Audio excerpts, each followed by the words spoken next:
good evening. Or perhaps it's the dead of night where you are, huddled close to the only light source, seeking solace from the shadows that lengthen and writhe just beyond your sight.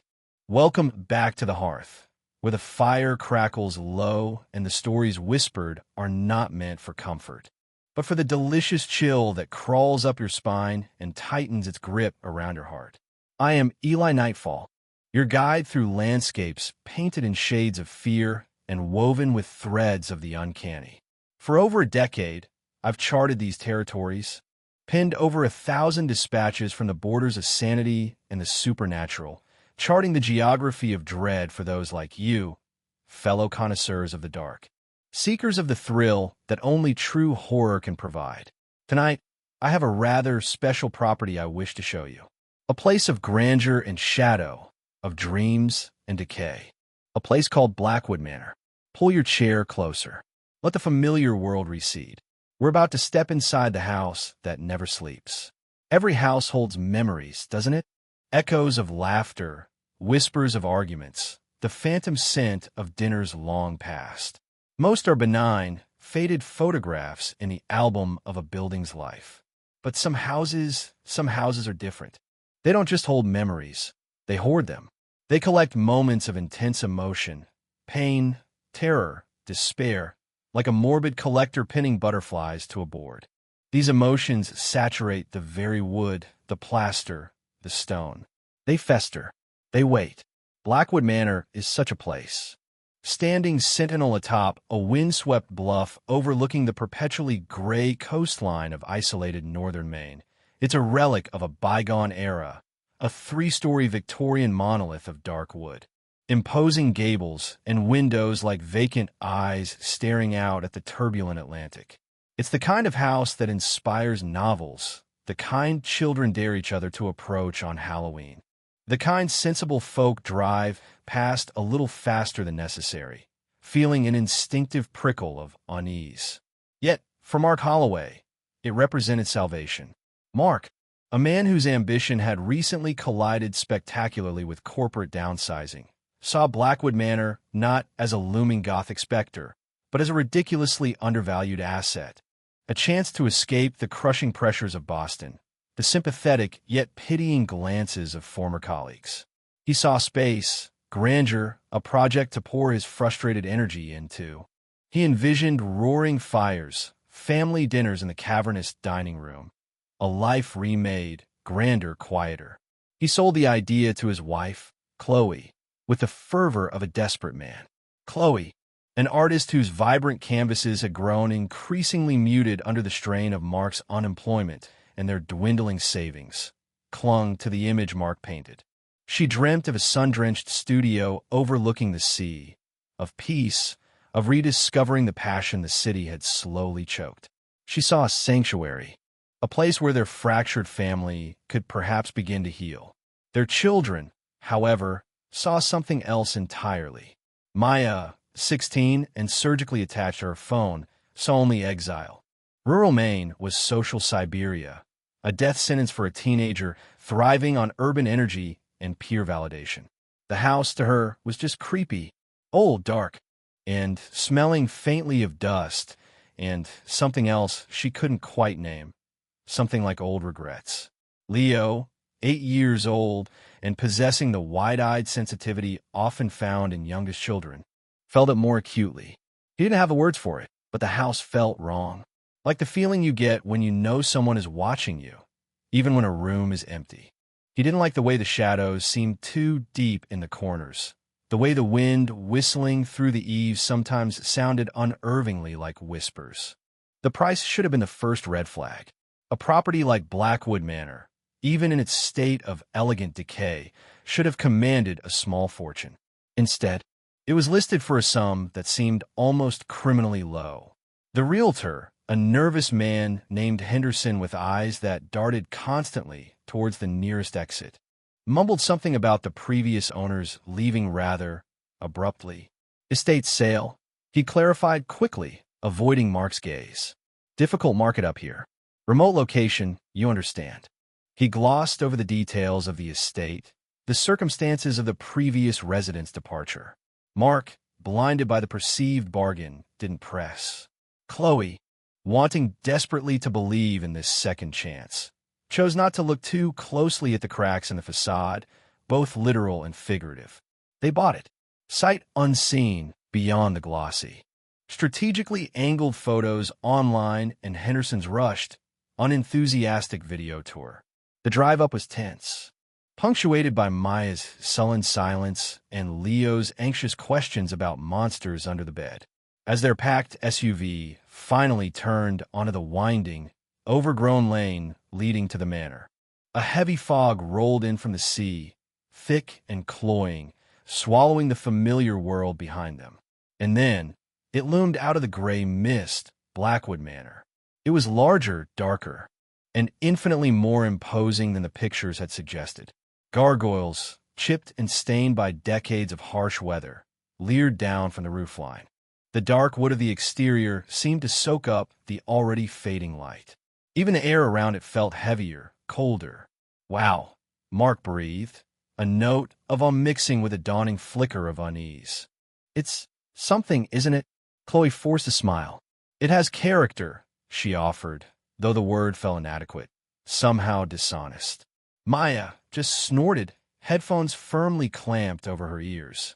Leo pressed closer to Chloe, his small hand gripping hers tightly. "Mommy," he whispered, his voice trembling slightly, "the house looks sad." Sad wasn't the word Chloe would have chosen. Brooding, perhaps, or watchful. Yes, that was it. As they pulled up the crunching gravel drive, she couldn't shake the distinct, chilling sensation that the house was aware of their arrival. That those dark, empty windows were eyes, and they were being assessed, measured, found wanting, or perhaps found suitable. The massive oak front door creaked open under Mark's push, revealing a cavernous foyer dominated by a sweeping, shadowed staircase. Dust motes danced in the single beam of light piercing the gloom from a high, arched window. The air inside was stagnant, thick with the scent of old wood, damp plaster, and that other undefinable smell, decay perhaps, or something older, colder. Silence pressed in on them, a heavy, expectant hush that seemed to absorb the sound of their footsteps, their breaths. "Well," Mark said, his voice artificially bright, echoing slightly in the vast space. "Home sweet home." But even as he spoke the words, a floorboard creaked upstairs in the echoing silence. Slow, deliberate, like a single footstep. They all froze, looking up towards the shadowed landing. Mark frowned. Settling, he muttered, though it sounded unconvincing even to himself. They were alone. Henderson had assured them the property was vacant. Keys left under a loose stone by the back porch, as per their arrangement. No one else should have been there. Yet, the feeling of being watched intensified tenfold now they were inside. It was as if the very walls had inhaled, holding their breath, waiting. Leo whimpered, hiding behind Chloe's legs. Maya pulled off her headphones, her usual bored expression replaced with wary alertness. "Did you hear that?" she whispered, her voice barely audible. Mark forced a confident smile. "Just the old house groaning, sweetie. It's probably been empty for years. Lots of creaks and groans to get used to." He clapped his hands together, the sound sharp and intrusive in the stillness. "All right, Team Holloway, let's explore our new kingdom." He tried to inject enthusiasm into his voice, tried to ignore the ice water trickling down his own spine. He tried to dismiss the creak, the oppressive silence, the feeling of unseen eyes. He tried to believe this was just an old house, full of quirks and drafts. He had to believe it, because the alternative was unthinkable. But as they took their first tentative steps further into the shadowed heart of Blackwood Manor, none of them could shake the feeling that they hadn't just bought a house. They had inherited its secrets and its occupants, the ones who had never truly checked out. The welcome was over. The haunting was about to begin. And deep within the ancient plaster, something stirred, sensing new life, new fear to feed upon. The house was awake, and it was hungry. The silence within Blackwood Manor was unlike any silence Mark Holloway had ever known. It wasn't merely the absence of sound. It was a presence, thick and heavy, pressing in on his eardrums like deep water. It swallowed the shuffling of their feet on the dusty parquet floor of the foyer, muted Chloe's hesitant gasp as she took in the sheer scale of the place, and seemed to steal the very air from Leo's small lungs. Mark fought the urge to clear his throat, to make some loud, artificial noise just to break the spell, but even that felt like a violation, like shouting in a cathedral. He plastered on the grin, the one he perfected over months of job searching and bill juggling. Right then, he boomed, the sound unnaturally loud, echoing strangely off the high, vaulted ceiling adorned with cobwebs thick as funerary shrouds. Kitchen first, I reckon. Find the circuit breakers, get some lights on in here. Conquer the gloom. He strove for a tone of cheerful practicality, the capable dad taking charge, but the tremor in his voice betrayed him. The gloom felt less like a simple lack of light and more like an entity, ancient and watchful. Chloe nodded, though her eyes weren't on Mark. They were tracing the intricate, albeit water-stained and peeling, floral patterns of the wallpaper that climbed the walls alongside the grand staircase. It depicted elaborate, intertwined vines and dark, unidentifiable blooms, the colors faded to bruised purples, sickly greens, and browns that looked disturbingly like dried blood. As an artist, she could appreciate the craftsmanship, the ambition of the design, but there was something unsettling about it. Claustrophobic. The vines seemed to writhe just at the edge of her vision, the flowers like hungry mouths. She shivered, pulling her thin cardigan tighter around herself, though the air wasn't particularly cold, just still, unnervingly still. Okay, she agreed softly. Lights will be good. She glanced towards the dim archway that presumably led deeper into the house. Do you think the electricity is even on? It was a question Mark hadn't allowed himself to dwell on. Another detail glossed over by the eager-to-depart Henderson. Only one way to find out, Mark said, striding towards the archway with feigned confidence. Basement's usually the place for breakers in these old girls. He pushed through a heavy paneled door, revealing a narrow corridor even darker than the foyer. The smell here was stronger, damp earth, mildew, and something else metallic and faintly sweet like rust and decay. He fumbled for his phone, switching on its flashlight. The weak beam cut a swathe through the darkness, illuminating dust motes thick as swirling snow. Maya lingered in the foyer, refusing to venture further. She leaned against the newel post of the grand staircase, its darkwood cold and smooth beneath her hand. Her arms were crossed tightly, her expression a mask of bored indifference. But her eyes darted nervously towards the shadowed upper landing where they'd heard the creak. This place gave her the creeps, plain and simple. It felt dead, but somehow occupied, like walking into a room moments after someone unseen has just left. She pulled out her phone, hoping for a signal, anything to connect her back to the world she'd been ripped away from. But the screen displayed only no service. Of course. Perfect. Trapped in a gothic horror movie set with no Wi-Fi. She sighed dramatically, the sound loud in the quiet. Leo stayed glued to Chloe's side, his small hand clutching a fold of her jeans. He peered down the dark corridor after his father, then back up the stairs, his lower lip trembling. I don't like it here, Mommy, he whispered, his voice muffled against her leg. It feels sticky. Chloe stroked his hair absently, her own gaze drifting back to the staircase. The creak earlier hadn't sounded like settling. Settling was random, a groan of old timbers. That sound had been specific, measured, like a footstep, heavy, deliberate. She tried to push the thought away. It was an old house. Old houses made noises. That's all it was. But the feeling of being watched persisted, prickling the back of her neck. Mark found a basement door at the end of the short hall. It was thick, solid wood, fitted with an old iron ring latch. He hesitated for a second, flashlight beam playing over the dark grain, before pulling the latch.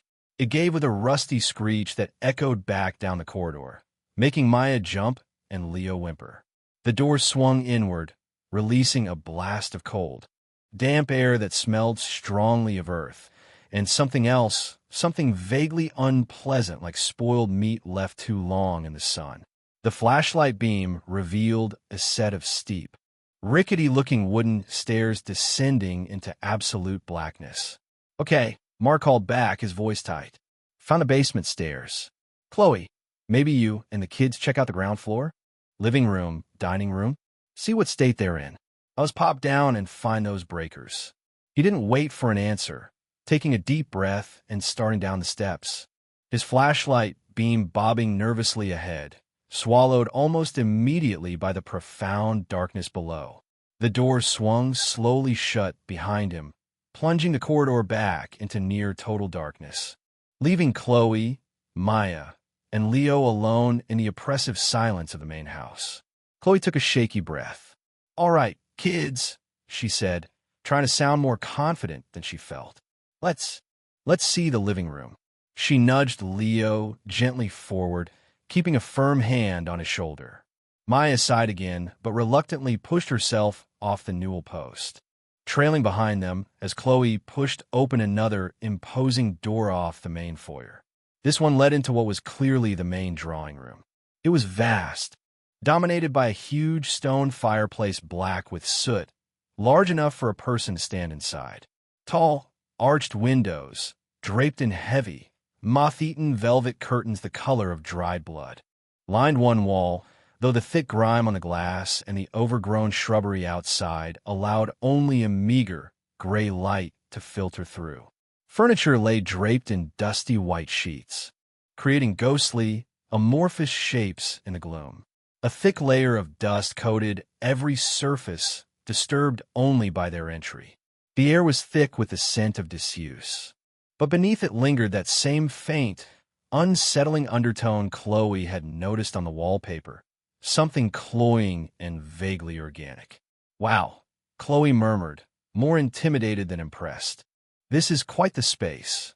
She could imagine it, centuries ago, filled with people, music, laughter.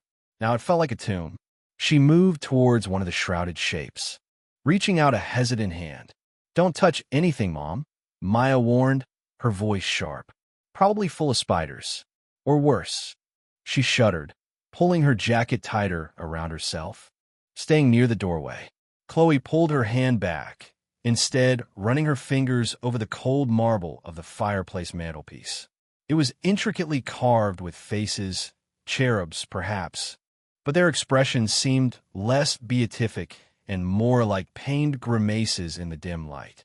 Her gaze caught on something within the hearth, a dark stain on the stone floor, almost hidden beneath the layer of soot and ash. It looked suspiciously like. She shook her head, refusing to complete the thought. "Old house. Liegsch, Spilsch, Rüst." Anything but blood. Leo, meanwhile, had stopped dead in the center of the room. He wasn't looking at the furniture or the fireplace. He was staring intently at the far corner, near another shrouded window. His eyes were wide, his face pale. "Mommy," he whispered, his voice high and thin. "Who's the lady?" Chloe froze, her blood running cold. She whipped her head around, following his gaze. The corner was empty, filled only with shadows and the ghostly shape of a sheet-draped armchair. "What lady, sweetie?" she asked, trying to keep her voice steady, kneeling beside him. "There's no one there. See? Just shadows and furniture." "No," Leo insisted, shaking his head, his eyes fixed on the corner. "She's right there, by the window. She's wearing a long dress, and she's crying." He pointed a trembling finger. "She looks sad." Chloe stared hard at the corner, her heart pounding against her ribs. She saw nothing but dust and draped fabric and shifting shadows cast by the overgrown bushes outside the grimy window. Yet Leo was adamant, his fear palpable, genuine. Maya had gone rigid by the door, her earlier boredom replaced by wide-eyed alarm. "Leo, stop it. You're freaking me out," she hissed. "I'm not making it up," Leo cried, tears welling in his eyes. "She's there. She's looking at us." Chloe forced herself to stand, to walk towards the corner Leo indicated, her footsteps echoing loudly on the bare floorboards. The air grew noticeably colder as she approached the window, a clammy chill that had nothing to do with the draft. She reached out, her hand trembling slightly, and pulled back the sheet covering the armchair. Nothing. Just an old, faded wingback chair, its upholstery ripped in several places. She looked behind it, peered into the deepest shadows. Empty. "See, Leo," she said, forcing a smile. "There's nothing here. Just your imagination playing tricks in this spooky old place." But even as she said it, she felt it again, the distinct, unmistakable sensation of being watched. Not just by Leo or by Maya from the doorway, but by something else. Something unseen, residing in the cold, shadowed corner. And for a fleeting, terrifying moment, she thought she caught a whiff of perfume, old-fashioned lavender, faint and funereal. She backed away slowly, grabbing Leo's hand and pulling him gently towards the door where Maya waited, pale and silent. "Come on," Chloe said, her voice strained. "Let's check the dining room. Maybe your dad's got the lights on by now." They retreated from the drawing room, pulling the heavy door shut behind them, leaving the shrouded furniture and the weeping lady in the corner, real or imagined, alone in the shadows once more. The silence settled back in, heavier than before, charged with a new, specific dread. The house wasn't just empty and old. It was occupied, and it was already making its presence known. Meanwhile, in the Stygian depths beneath the house, Mark Holloway was beginning to seriously regret his gung-ho attitude. The basement stairs hadn't just looked rickety. They felt positively treacherous underfoot, groaning and swaying with each step. His phone's flashlight beam, though powerful by normal standards, seemed utterly inadequate here, barely penetrating the oppressive, absolute darkness. The air was thick with the smell of damp earth, mildew, and something else, that same faint, sickly sweet odor he'd caught in the corridor, stronger now, almost cloying. It clung to the back of his throat, making him want to gag.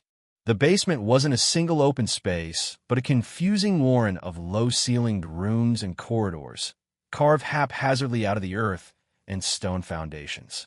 Rough stone walls wept moisture, glistening slickly in the flashlight beam. Cobwebs, thick and ancient, hung like macabre decorations, brushing against his face and hair as he moved deeper, forcing him to constantly wave them away with a shudder. He navigated through what seemed like a dumping ground for the previous occupants' unwanted history. Broken furniture, stacks of yellowed newspapers tied with rotting twine, rusted tools, empty canning jars coated in grime, even a creepy-looking dressmaker's dummy standing headless in a corner, its fabric torso stained and torn. Each turn revealed more forgotten detritus, piled high in the gloom. The silence down here was different from the heavy hush upstairs. It was punctuated by small, furtive sounds, the scuttling of unseen things in the walls or amidst the junk, the drip, drip, drip of water echoing from somewhere deeper within the labyrinth, and occasionally, a low groan from the house above, like a slumbering beast shifting in its sleep. Mark tried to focus, scanning the damp walls for the telltale, gray metal rectangle of a circuit breaker box. He swept the light beam across crumbling brickwork, exposed pipes weeping rust-colored tears, and dark alcoves that seemed to recede infinitely into the blackness. Every shadow seemed to writhe. Every pile of junk looked poised to reveal something monstrous. He couldn't shake the feeling, stronger even than upstairs, of being watched. Not just watched, but assessed, disliked.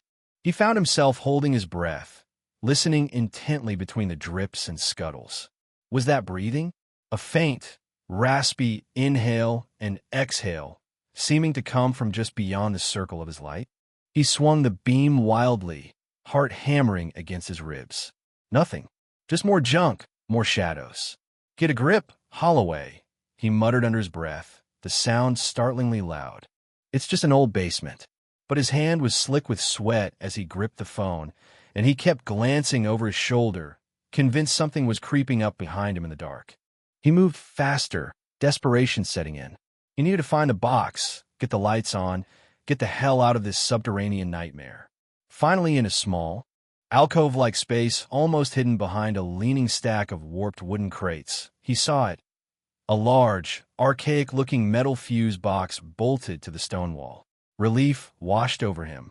So potent it was almost dizzying. He wrestled the heavy metal door open. It wasn't a modern breaker box, but an older style with thick ceramic fuses. Several looked blown, blackened, and cracked. He squinted, trying to read the faded, handwritten labels beneath each fuse holder. Kitchen, foyer, upstairs hall, parlor. He fumbled in his pocket for the small bag of assorted spare fuses Henderson had left with the keys. One of the few helpful things the man had done. Working quickly, his fingers clumsy in the cold, damp air, he replaced the obviously blown fuses, his flashlight propped precariously on a nearby crate, casting long, dancing shadows that made the headless dummy look like it was shimmying. He slammed the fuse box door shut with a clang that echoed through the basement. "Okay, you miserable old heap," he said to the house. "Let there be light." He still had to find the main switch. He scanned the wall near the box, and there it was, a massive, industrial-looking knife switch, the kind you saw in old Frankenstein movies. He hesitated for only a second, thinking of the sheer age of the wiring, the dampness, the potential for sparks or worse. Then, taking a deep breath, he gripped the heavy handle and threw the switch downwards. There was a loud clunk, a shower of orange sparks from the top of the switchbox that made him jump back, and then silence. No reassuring hum.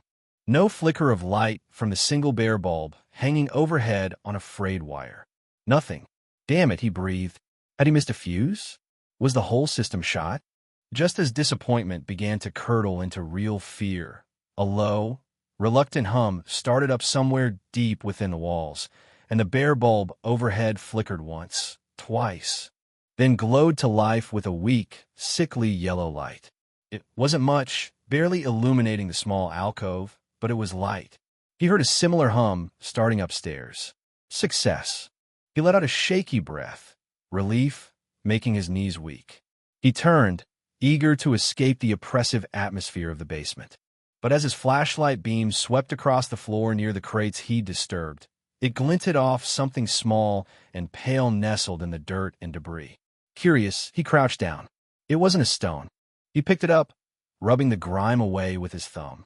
It was smooth, slightly curved. With a dawning sense of horror, he realized what it was. A tooth. Small, pearly white, unmistakably human. A child's tooth. He dropped it as if burned, scrambling back, his gaze darting into the oppressive darkness surrounding his small island of light. Why would a child's tooth be down here? Lost in the dirt and decay. The scuttling sound seemed louder now, the dripping water like mocking laughter. He didn't wait to ponder it further. He turned and practically ran back the way he came, stumbling through the maze of junk, not bothering with the flashlight now that the dim overhead bulbs flickered intermittently, casting the basement in a pulsating, nauseating light. He reached the stairs, scrambled up them two at a time, and burst back into the ground floor corridor, slamming the heavy basement door shut behind him and fumbling with the iron latch. Securing it tightly, he leaned against the door, breathing heavily, the image of the small, perfect tooth seared into his mind. Upstairs, the sudden flicker and eventual stabilization of the lights had startled Chloe and Maya as they stood hesitantly outside another large door off the foyer, presumably the dining room. Leo yelped and buried his face deeper into Chloe's side. The lights weren't bright. Weak, yellowish bulbs and dusty fixtures cast long, distorted shadows, arguably making the house look even creepier than it had in the uniform gloom, but they were on. "See," Chloe said, trying to inject confidence into her voice for Leo's sake. Though the sudden illumination had made her jump too, Daddy got the lights working. Everything's okay. Maya peered down the hallway towards the basement door. Well, they could hear Mark fumbling with the latch. Sounded like he saw a ghost down there, she muttered, though her attempt at sarcasm was thin. She looked spooked. Chloe pushed open the dining room door. More draped furniture, though the shapes here suggested a long, formal dining table and numerous chairs. Dominating one wall was another massive fireplace, twin to the one in the drawing room, equally black and imposing. Above it hung a large oil portrait, so coated in grime it was hard to make out the subject, but the dark, sunken eyes seemed to follow them as they entered.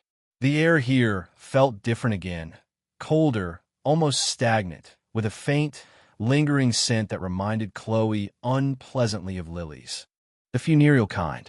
Several other portraits, smaller and equally obscured by dirt, lined the other walls, their unseen eyes adding to the feeling of being scrutinized.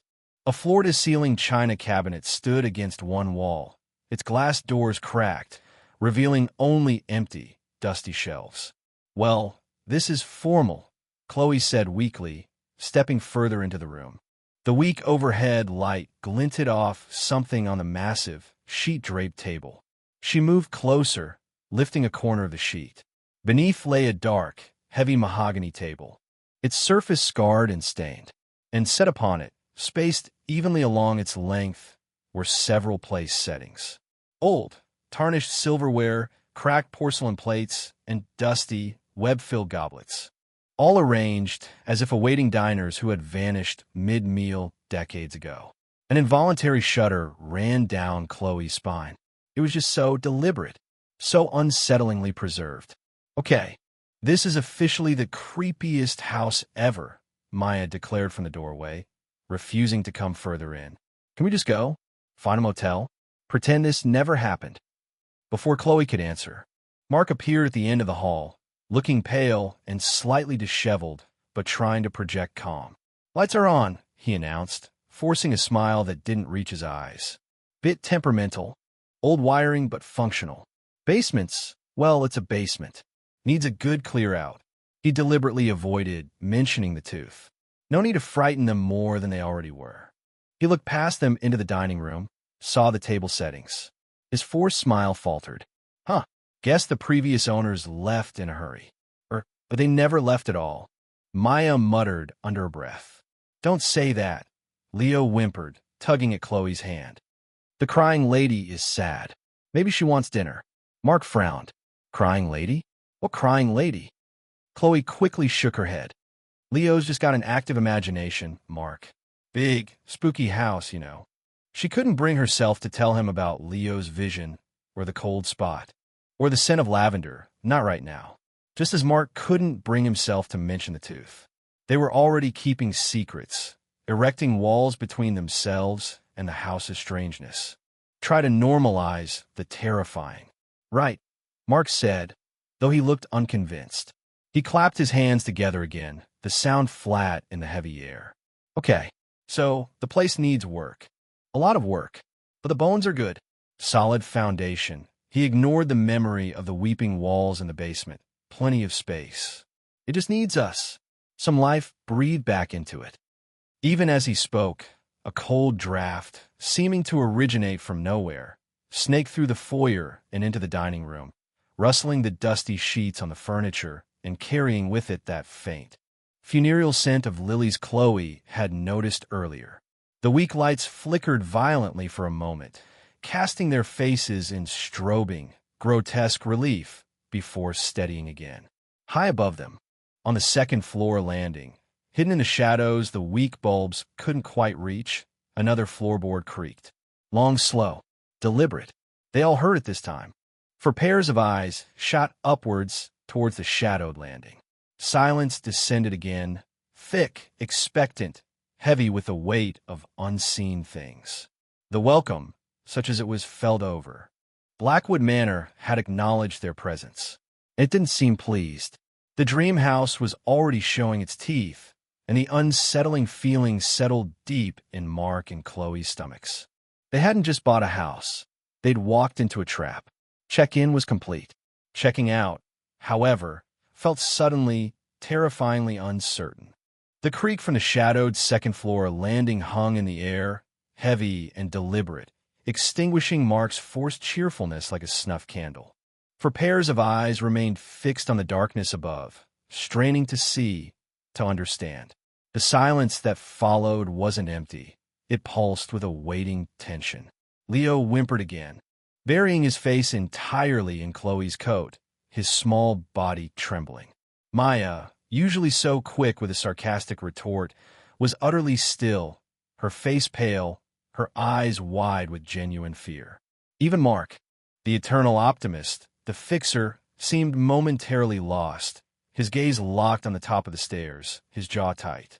The weak, flickering lights cast long, dancing shadows that made the ornate carvings on the banister seem to writhe like serpents. "Okay," Mark said finally, his voice low and strained, tearing his eyes away from the landing. He cleared his throat, trying to recapture some semblance of authority. "It's an old house. Houses settle. Wood expands and contracts. It's normal." He didn't sound convinced. The timing, the deliberateness of the sound, it felt anything but normal. It felt like a response.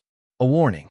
"Twice, Mark," Chloe whispered, her voice barely audible. She hugged Leo tighter, her own fear a cold knot in her stomach. That didn't sound like settling. She remembered the cold spot in the drawing room, Leo's crying lady, the faint scent of lavender and lilies, the oppressive weight of the silence, the feeling of being constantly watched. Settling didn't explain any of that.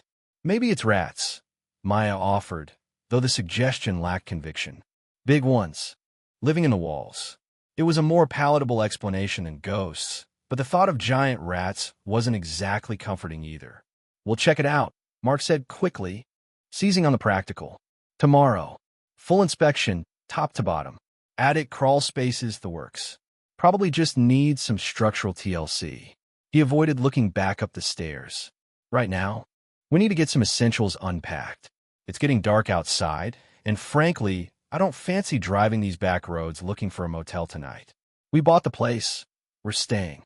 His tone brooked no argument, but it felt more like a desperate assertion than a confident decision. The truth was they couldn't afford a motel, not for any extended period. Blackwood Manor wasn't just a dream. It was their last resort, the anchor tethering them precariously above financial ruin. Turning back wasn't an option they could realistically entertain, no matter how many floorboards creaked menacingly. Reluctantly, they turned their attention to the stack of boxes and bags they'd piled in the foyer earlier. Bedding, toiletries, a kettle, coffee, some non-perishable food, the bare minimum needed to survive the first night. The task felt surreal, setting up camp in a place that already felt deeply unwelcoming, possibly hostile. Every rustle of a plastic bag, every thud of a box set down, seemed amplified by the house's heavy silence, as if they were intruders making far too much noise. "Okay, bedrooms," Mark announced, trying to inject some energy back into the proceedings. "Let's claim our territory." He gestured towards a grand staircase. "Master bedroom should be up there, probably overlooking the front. Kids, you can pick your rooms. Just maybe stick close together tonight." The suggestion hung in the air, an admission of the unease they all felt. Taking a collective, deep breath, they started up the stairs, footsteps echoing on the bare wood treads. The air grew colder as they ascended, and the shadows deepened, clustering thickly on the landing and down the long second-floor hallway. The weak bulb in the hallway fixture here flickered even more erratically than the ones downstairs, casting the corridor in a disorienting strobe effect. Doors lined both sides of the hall, tall and dark, most of them closed. Mark pushed open the first large door on the right. "Ah, here we go," he said, peering inside. "Master bedroom, I think." It was another vast room, mirroring the drawing room below in size, with tall windows overlooking the fog-shrouded front lawn. A huge, four-poster bed, stripped bare to its dusty mattress, dominated the space. An ornate, empty fireplace stood against one wall, and a heavy mahogany wardrobe gaped open, revealing only darkness within. Like the rest of the house, it was coated in dust, but there was a more personal feel here. A faded patch on the wallpaper suggested where a large picture once hung. Scuff marks on the floor indicated the past placement of furniture. Someone had lived here, slept in this bed, looked out these windows. Chloe felt a pang of unease, imagining the previous occupants. The ones Henderson said had left abruptly. How abruptly? And why? "It's big," Chloe managed, stepping inside cautiously. The air was stale, and the faint scent of lavender seemed stronger here. mingling with the dust. She walked towards the window, peering out into the swirling gray fog. Nothing was visible beyond the nearest skeletal trees. It felt like being adrift in a gray, silent ocean. "Biggest room for you guys," Maya said quickly, hovering in the doorway. "Leo and I will take rooms further down, closer together." She pointed down the hall. "Are those other bedrooms?" Mark nodded. "Looks like it. Go pick one each. Or one a shared night, maybe." Maya and Leo ventured further down the flickering hallway. Maya pushed open a door to reveal a smaller, but still decently sized room, overlooking the side garden, or what would be a garden if it weren't an overgrown tangle of weeds and thorns. It contained a simple iron bedstead, a small desk, and another empty wardrobe, relatively clean compared to the rest, but still dusty and cold. "This one's mine," Maya declared, trying to sound nonchalant as she dropped her backpack onto the bed. Raising a puff of dust, Leo peered into the room next door. It was similar in size, perhaps slightly smaller, with a window overlooking the back of the house. A dense, dark stretch of woods that pressed right up against the property line. This room felt colder than Maya's, and the shadows in the corners seemed deeper, darker. A rocking horse, missing one eye and coated in grime, stood silently in one corner. Leo backed away slowly. "I don't like this one," he whispered. "The horse looks mean." "Don't be silly, it's just a toy," Chloe said, having followed them down the hall. But she had to admit, the rocking horse did have a sinister air about it in the flickering gloom. "You can share with Maya tonight, sweetie. Or bunk in with us." "I'll stay with Maya," Leo decided quickly, darting into his sister's chosen room and clinging to her side. Maya, surprisingly, didn't push him away, putting a hesitant arm around his shoulders. The shared fear was forging an unlikely alliance. They spent the next hour in a strained attempt at domesticity. Mark and Chloe wrestled dusty sheets onto the four-poster bed, the ancient mattress sighing forlornly beneath their weight. Maya tried and failed to get any bars of signal on her phone, pacing restlessly. Leo sat huddled on Maya's bed, drawing in a notepad he'd brought, dark, jagged shapes that vaguely resembled the house, with angry red scribbles inside the windows. They ate cold sandwiches and lukewarm coffee, standing in the cavernous, grimy kitchen, the silence broken only by the erratic buzzing of the refrigerator, which Mark had managed to coax in his sputtering life. Every creak from upstairs, every rattle of a window pane in the rising wind, made them jump. As true darkness fell outside, pressing against the grime-streaked windows, the atmosphere inside Blackwood Manor grew heavier, more charged. The weak lights seemed to emphasize the shadows rather than dispel them. The wind picked up, whistling through unseen cracks in the window frames and down the chimneys, creating a low, mournful moan that seemed to weave through the house. And with the wind came the whispers. At first, they were almost imperceptible, easily dismissed. Chloe, washing her face in the master bathroom's stained sink, thought she heard Mark call her name from the bedroom, a soft, questioning murmur. But when she went back, he was struggling with a stuck window latch, oblivious. "Did you call me?" she asked. He shook his head. "No, just fighting with this bloody window." She frowned, attributing it to the wind, the old pipes gurgling. Later, Maya, sitting on her bed, trying to read by the dim overhead light, headphones clamped on, but music off due to the lack of signal, heard it too. A faint, sibilant sound, like someone whispering just beyond the range of hearing. SSSSHHH. Maya.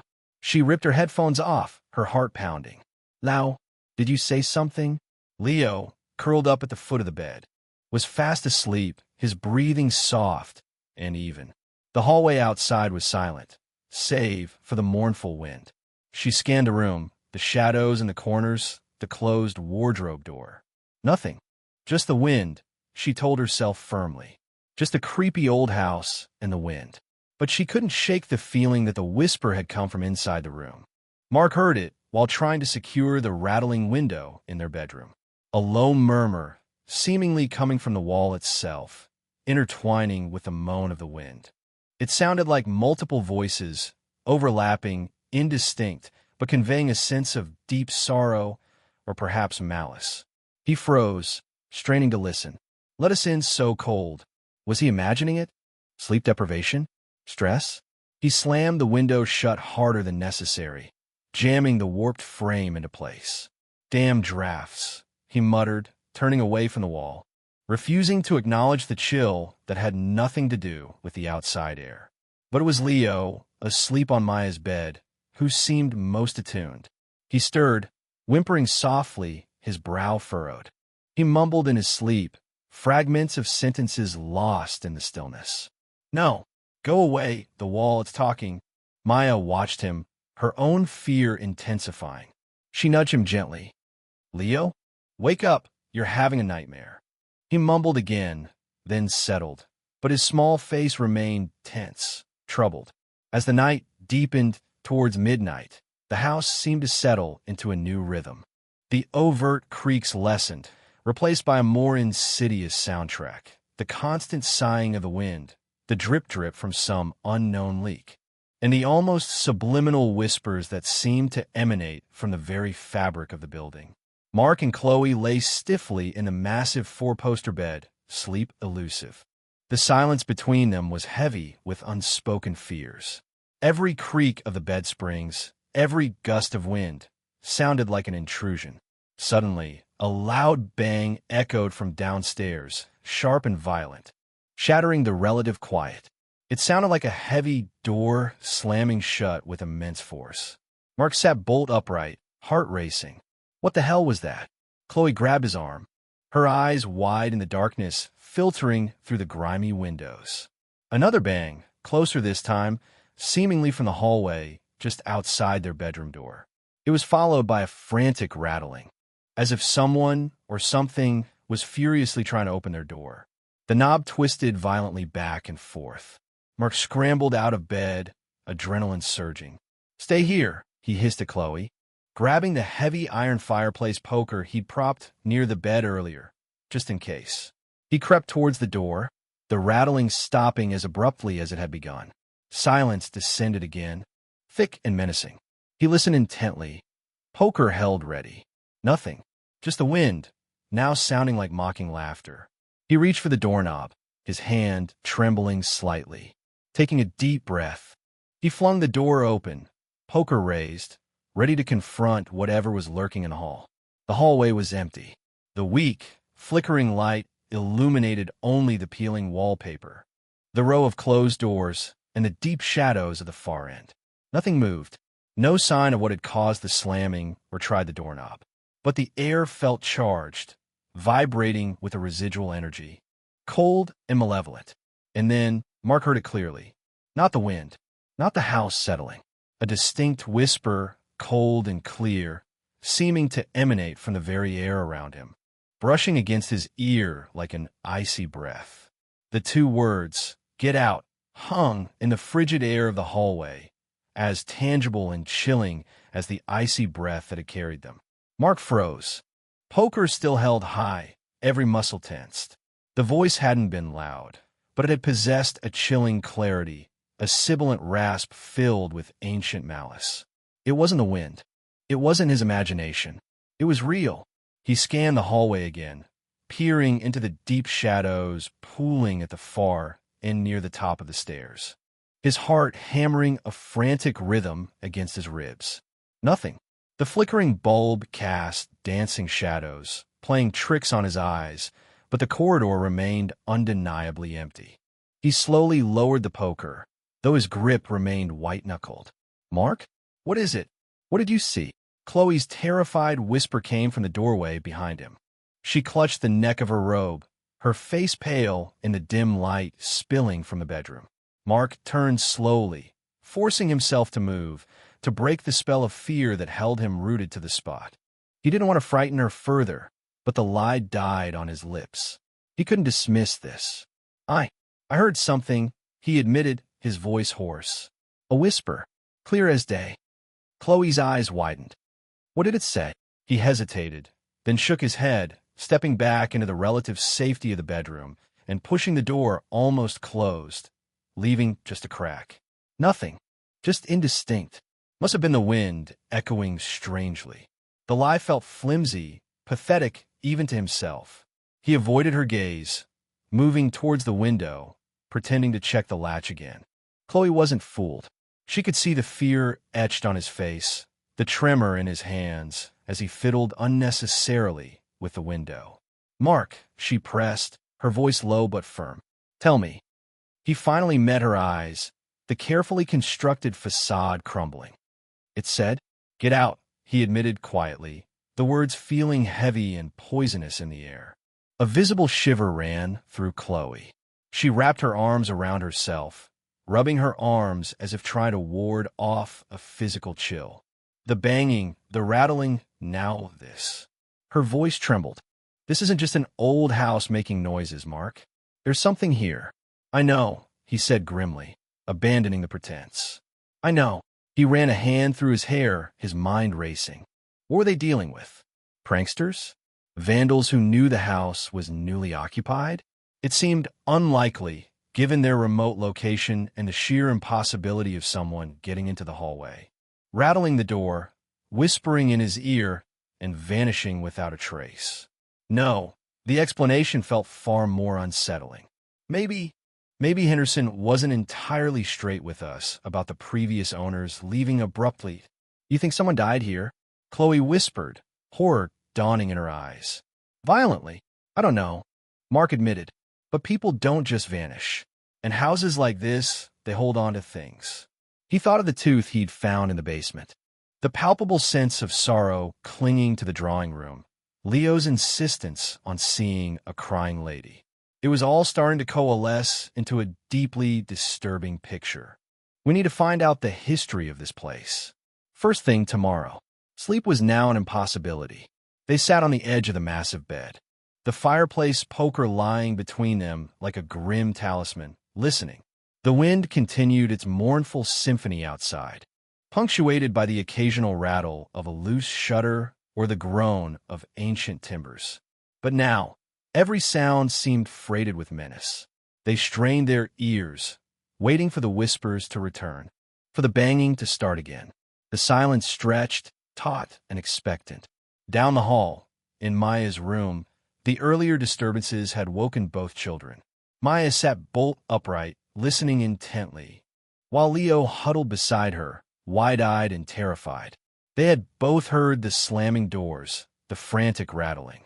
Maya held her breath, straining to hear any conversation from her parents' room, but only muffled murmurs reached her.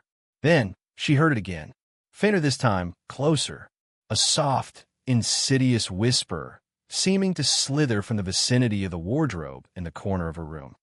"Pretty hair like hers." Maya clamped her hands over her ears, squeezing her eyes shut. "Stop it," she hissed into the darkness. "Stop it, stop it, stop it." What is it?" Leo whimpered, grabbing her arm. "Didn't you hear it?" Maya whispered back frantically, lowering her hand slightly. The whispering from the wardrobe. Leo shook his head, tears tracking silently down his cheeks. "I just hear the wind." Maya listened again. Silence. Had she imagined it? Was the house playing tricks on her now, too? But the words had felt so specific, so personal. Like hers. Whose? She stared at the dark wardrobe, its door slightly ajar, revealing only deeper blackness within. A cold dread washed over her. She didn't want to know whose hair hers resembled. She pulled the thin blanket tighter around herself and Leo, wishing desperately for morning, for sunlight, for anything but this suffocating, whispering darkness. Back in the master bedroom, the quiet persisted, but the tension remained thick enough to cut with a knife.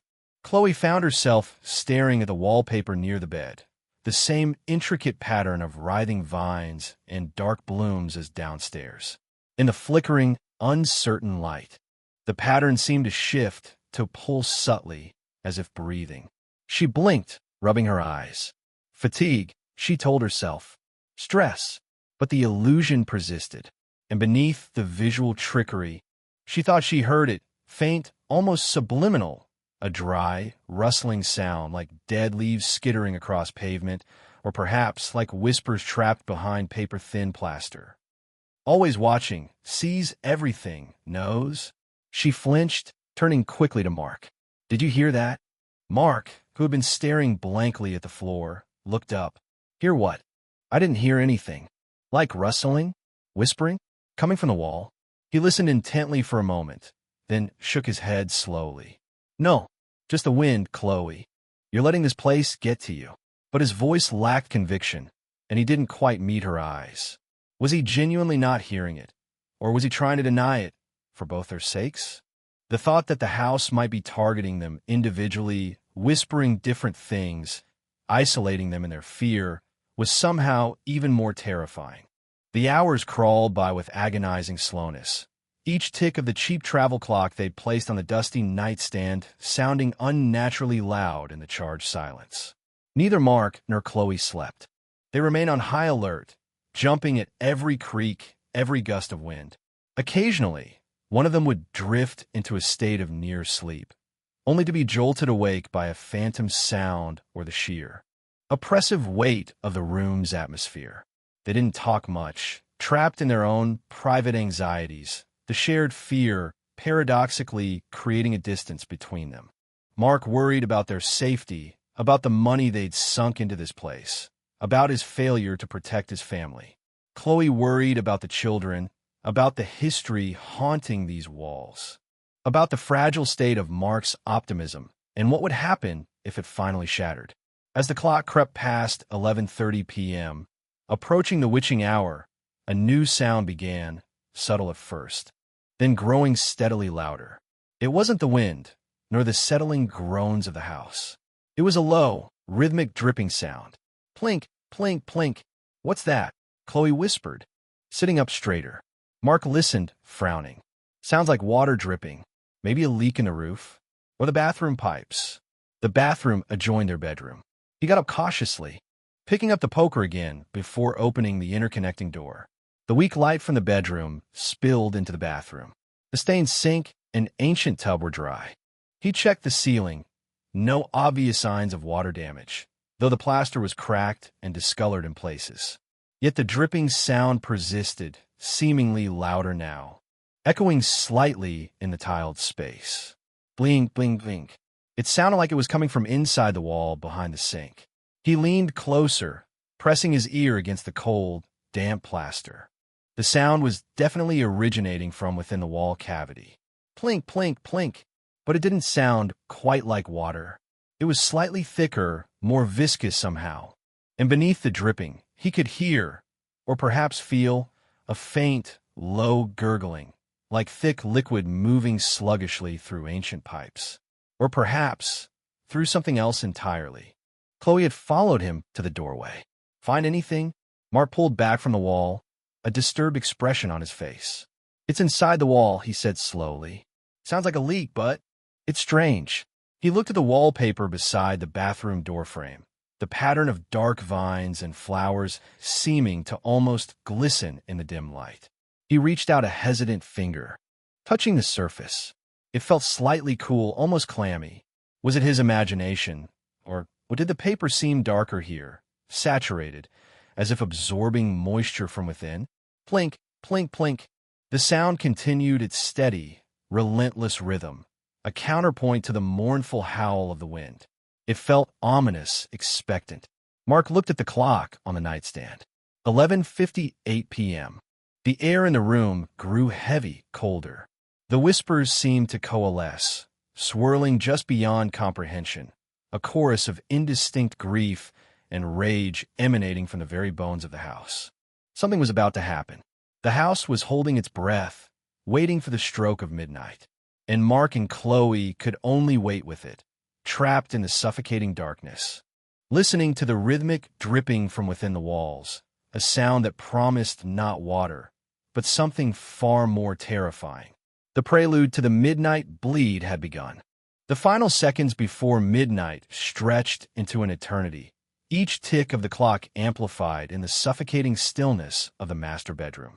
The air grew palpably colder, raising goose flesh on Mark and Chloe's arms despite the thin barrier of their clothes.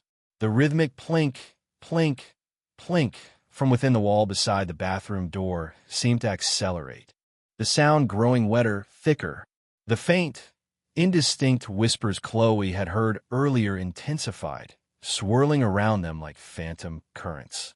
No longer just sorrowful, but carrying undertones of fury and pain, a cacophony of spectral voices trapped within the plaster and laugh. Mark stood frozen, poker still gripped loosely in his hand, his gaze fixed on the section of wallpaper where he'd heard the dripping originate. Chloe huddled near the bed, eyes wide with terror, unable to tear her gaze away from the same spot. The weak overhead light flickered violently, casting the room in strobing flashes of sickly yellow and deep shadow, making the writhing floral patterns on the walls seem to pulse with grotesque life. Then, the clock on the nightstand clicked over. 12 a.m. For a heart-stopping moment, silence fell. The wind outside seemed to die down. The house held its breath. Even the incessant dripping paused. The whispers ceased. A profound, unnatural stillness descended, heavier and more terrifying than the noise that had preceded it. It was the quiet of anticipation, the hush before the shriek. And then it began, subtly at first. A dark, damp patch appeared on the floral wallpaper near the bathroom doorframe, right where Mark had pressed his ear. It was small, no bigger than his hand, but it spread rapidly, darkening the delicate faded colors of the paper to a deep, ugly stain. The paper buckled slightly, saturated from within. Mark and Chloe watched, transfixed in horror, unable to move, barely breathing. Plink! A single, thick, dark red drop squeezed through the saturated paper, hung suspended for a horrifying second, glistening wetly in the flickering light, then fell with a soft splat onto the dusty floorboards below. It wasn't water. It was too dark, too viscous. It looked terrifyingly like blood. Another drop followed, then another. Faster now. The initial damp patch spread downwards in a thin, uneven line, like a tear track on a weeping face. More drops squeezed through the buckling paper along this line, forming a slow, grotesque trickle of dark crimson liquid. It wasn't leaking, it was bleeding. The wall itself was weeping blood. Chloe let out a choked gasp, stumbling backwards until she hit the edge of the bed, her hand flying to her mouth. Her eyes were wide with disbelief and absolute terror. Mark felt a wave of nausea roll over him. He took an involuntary step back, the poker slipping slightly in his sweaty grip. The faint, metallic, coppery smell of blood, mixed with the underlying scent of decay and old lavender, began to permeate the cold air. The single trickle became 2, then 3, originating from different points along the damp, spreading stain. Thin rivulets of the dark red substance snaked slowly down the wall, defying gravity, absorbing into the porous paper, leaving glistening, wet trails behind them. Some drops fell thick and heavy onto the floor, creating a small, growing puddle of viscous gore on the ancient wood. Mark! Chloe breathed, her voice trembling uncontrollably. What? What is that? Mark couldn't answer. He could only stare, his mind struggling to process the impossible sight before him. This wasn't a leak. This wasn't rust or faulty plumbing. This was something monstrous, something that defied all rational explanation. The house was bleeding. He finally found his voice, though it came out as a rough, strangled whisper. It can't be. He forced himself to move closer, driven by a morbid, horrified curiosity. He stopped a foot away from the weeping wall, the coppery smell thick in his nostrils. He could see the texture of the liquid now, thick, slightly coagulated in places, undeniably blood-like. He reached out a trembling hand, hesitating just inches from one of the crimson trails. Some primal instinct screamed at him not to touch it, not to make contact with whatever unnatural substance was oozing from the very structure of their home. Suddenly, a muffled scream pierced the unnatural quiet from down the hallway. Maya. The sound jolted Mark and Chloe out of their horrified paralysis. The kids, Chloe cried, scrambling off the bed. Mark spun around, fear for his children momentarily eclipsing the horror of the bleeding wall. They flung the bedroom door open and ran into the flickering, shadow-filled hallway. The weak bulb overhead cast long, distorted shadows, making the corridor seem endless. As they reached the door to Maya's room, they could hear frantic sobbing from within. Mark threw the door open. Maya was huddled on the bed with Leo, both of them staring, terrified, at the wall opposite the door, the wall shared with the hallway. It too was weeping. Dark, viscous streaks of the same crimson liquid snaked down the faded, childish wallpaper, dripping onto the floor near the grim-looking rocking horse, which now seemed to rock ever so slightly on its own in the disturbed air. Maya pointed a trembling finger, tears streaming down her face. It started just now, right at midnight. The wall. It's bleeding. Leo was hysterical, burying his face in Maya's side, his small body racked with sobs. Make it stop. Make it stop. Chloe rushed to them, pulling them both into a fierce hug, murmuring reassurances she didn't feel, her own eyes fixed in horror on the weeping wall before them. Mark stood in the doorway, his gaze sweeping frantically between the horror in the children's room and the hallway outside. He looked back down the corridor towards the stairs, towards the ground floor. Was it happening down there too? In the drawing room? The dining room?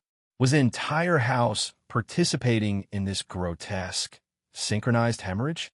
The dripping sound seemed louder now, echoing from multiple locations.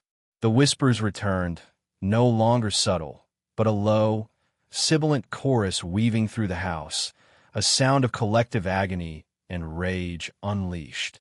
The air grew thick with the coppery tang of blood and the chilling perfume of decay. Blackwood Manor was alive, and it was bleeding its ancient sorrows, its trapped violence, onto the terrified new occupants. Midnight had struck, and the house had revealed its most terrifying secret. This wasn't just a haunting. It was a curse written in blood upon the walls, renewing itself each night. And the Holloways were trapped inside its gruesome cycle. The true nightmare had begun. Panic, cold and sharp, threatened to overwhelm Mark. He stared at the weeping wall in the children's room, then back toward his own bedroom, where he knew the same impossible horror was unfolding. His mind frantically searched for a rational explanation. Chemical reaction in the old plaster, some bizarre fungal growth activated by temperature changes. Anything but the ghastly truth confronting him. But the thick, crimson fluid, the coppery smell filling the air, the perfect, horrifying synchronicity of it starting precisely at midnight. No rationalization could hold against the sheer, visceral nightmare of it. Mark, do something, Chloe pleaded, her voice cracking as she held the sobbing children close. Leo had buried his face so deeply in her side, he was almost hidden. Maya, though still terrified, had lifted her head, her tear-streaked face a mixture of fear and defiant anger. Do what? Mark shot back, the words sharper than he intended, born of his own rising panic. What the hell am I supposed to do about bleeding walls? He forced himself to take a deep breath, try to regain control. Okay. Everyone stay calm. It sounded ridiculous even as he said it. Calm? How can anyone be calm? He moved cautiously towards the weeping wall in Maya's room, mirroring his earlier morbid curiosity in the master bedroom. The wallpaper here was different.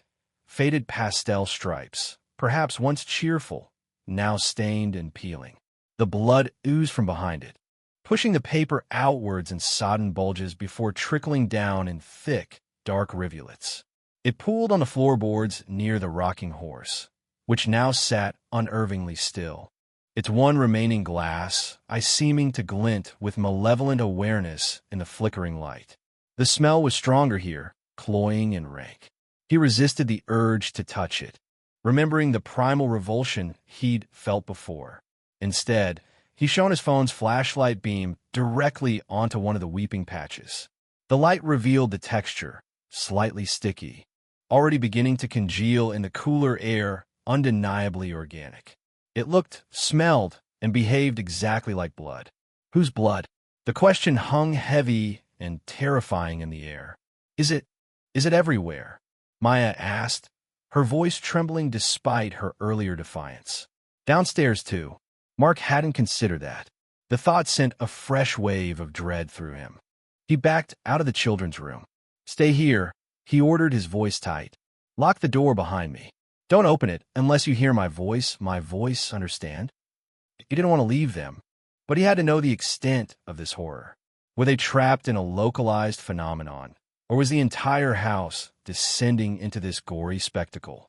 Chloe nodded mutely, her eyes wide with fear, but understanding the necessity. She pulled the children further into the room as Mark stepped out, pulling the door shut. He heard the key turn in the old lock, a sound that offered scant reassurance against whatever resided within these walls.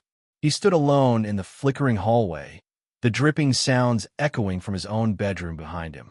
The whispers seemed to swirl around him, clearer now, overlapping voices filled with anguish and rage. "Never forget, the stains remain. Always midnight here." He forced himself to move. Poker held tightly, phone flashlight cutting through the gloom. He descended the grand staircase, each step echoing in the cavernous space. The air grew colder, thicker, the smell of blood intensifying as he reached the foyer. He swept the flashlight beam across the walls towards a drawing room door. With trembling hands, he pushed it open. The room was plunged into near darkness. The weak lights he'd switched on earlier seemed to have failed here. His flashlight beam sliced through the blackness, landing on the far wall, the one with the large fireplace. His breath caught in his throat. It was worse here, far worse. Not just trickles, but great, ugly swathes of the wall were saturated, weeping thick. Dark fluid that ran down the ornate plasterwork, dripped from the mantelpiece carved with leering cherubs, and pooled thickly on the hearthstone, obscuring the dark stain Chloe had noticed earlier. The sheet-draped furniture looked like silent, shrouded witnesses to an ongoing atrocity. The cold spot Leo had felt was now an icy miasma emanating from the bleeding wall, and the faint scent of lavender was completely overwhelmed by the metallic stench of slaughter. He backed out slowly, pulling the door shut, feeling bile rise in his throat. He checked the dining room. It was the same. The wall behind the long, formally set table wept crimson tears, dripping onto the dusty tablecloth, staining the tarnished silverware, filling the cracked goblets with a gruesome parody of wine. The portraits on the walls, their subjects hidden by grime, seemed to watch the grotesque display with unseen, judging eyes. The funereal scent of lilies was now inextricably mixed with the smell of blood. Driven by a desperate need to understand, to find some source, some rational anchor, he even forced himself back down the terrifying basement stairs, throwing the switch for the weak, pulsating lights. The damp, earthy smell fought with the coppery tang filtering down from above. He swept his light across the rough stone walls, the piles of junk, the headless dummy. Here, thankfully, the walls remained damp but unstained by blood. Whatever phenomenon was occurring, it seemed confined to the main living spaces, the plastered walls that had witnessed life, and perhaps death, within the manor. It offered little comfort.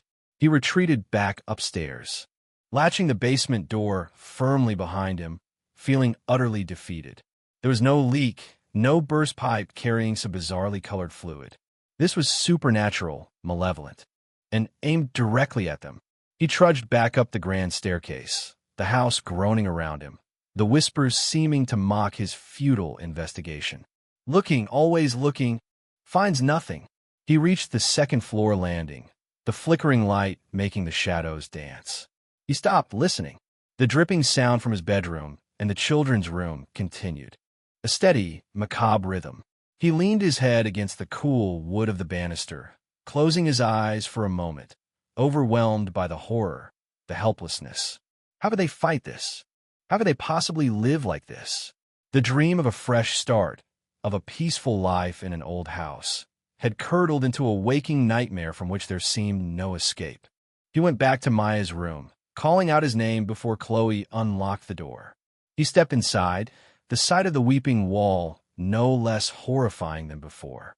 Chloe looked at him expectantly, her face etched with desperate hope. He just shook his head slowly, the despair evident in his eyes. "It's downstairs, too," he said heavily. "Drawing room, dining room. It's like the whole house." He couldn't finish the sentence. Leo had finally cried himself into an exhausted, uneasy sleep, curled tightly against Chloe. Maya, however, was wide awake, her initial terror replaced by a simmering, desperate anger. "We have to leave, Dad," she said, her voice low and fierce. "Now, I don't care about the money. I don't care about anything. We can't stay here. This place is going to kill us." "And go where, Maya?" Mark asked tiredly, sinking onto the edge of her bed, the poker resting against his leg. Middle of the night. Middle of nowhere, no signal, barely enough gas to get to the nearest town, assuming we can even find it in this fog. He hated being the voice of reason, the one crushing their desperate hope for escape, but it was the grim reality. They were isolated, trapped. "We have to make it through the night. Then, at first light, we figure out a plan. We find out what happened here. Who lived here? Why?" His voice trailed off as his gaze fell on the weeping wall again. Wyatt bled. As if responding to his thoughts, the dripping seemed to slow. The steady plink, plink became less frequent. The flow of the crimson rivulets lessened, becoming sluggish. Mark glanced at his watch. It was approaching 1 a.m. Was there a time limit to this horror? Did it stop after the witching hour passed? They watched, silently, as the bleeding gradually subsided. The weeping lessened, the flow staunched, until finally, the last few drops squeezed through the saturated paper and fell, leaving the walls damp, stained, and horrifically scarred. The grotesque spectacle was over, but the evidence remained dark. Ugly stains marring the wallpaper, small puddles congealing on the floorboards, and the pervasive, sickeningly sweet smell of old blood hanging heavy in the air. The whispers faded back into the sighing of the wind. The unnatural cold lessened slightly, though the house remained chilled. A fragile, exhausted silence fell, broken only by Leo's soft, troubled breathing and the distant moan of the wind around the eaves. The immediate horror had passed, but the psychological toll was immense. They were left shaken, traumatized, facing the undeniable, monstrous reality of their situation. Chloe gently eased the sleeping Leo off her lap, covering him with a thin blanket. Maya sat staring blankly at the stained wall, her anger replaced by a hollow exhaustion. Mark stood up, rubbing his face wearily. "Try to get some rest," he said quietly, though the words felt meaningless. Sleep felt impossible now. I'll sit watch." He retrieved the poker. Chloe nodded, pulling the blanket tighter around Maya. There was nothing else to do. They were trapped in the aftermath, in a house that had shown them its horrifying true nature. Dawn was still hours away, and the long, terrifying night in Blackwood Manor stretched before them, promising more unseen horrors lurking just beyond the flickering lights and stained walls. The bleeding had stopped, but the fear remained, thicker and colder than any midnight chill. The silence that followed the cessation of the bleeding was almost worse than the dripping itself. It was a heavy, pregnant silence, thick with the lingering stench of old blood and decay, punctuated only by the ragged breaths of the terrified occupants and the occasional mournful sigh of the wind against the grimy window panes. The dark stains on the walls served as grotesque reminders of the horror they had witnessed, glistening wetly in the erratic, flickering light like fresh wounds. The congealing puddles on the floor seemed to watch them, dark and accusing. Mark stood like a sentinel in the doorway of Maya's room, the heavy iron poker gripped tight, its cold weight a small, inadequate comfort. He watched Chloe settle onto the edge of Maya's bed, pulling the thin blanket higher around her daughter, murmuring soft, useless words of reassurance.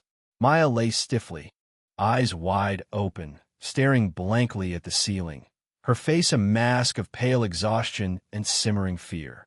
Leo, thankfully, remained lost in his troubled sleep. Though he occasionally whimpered or shifted restlessly, his small fists clenched. Sleep seemed a distant, impossible luxury for the rest of them. How could anyone rest in a house that bled?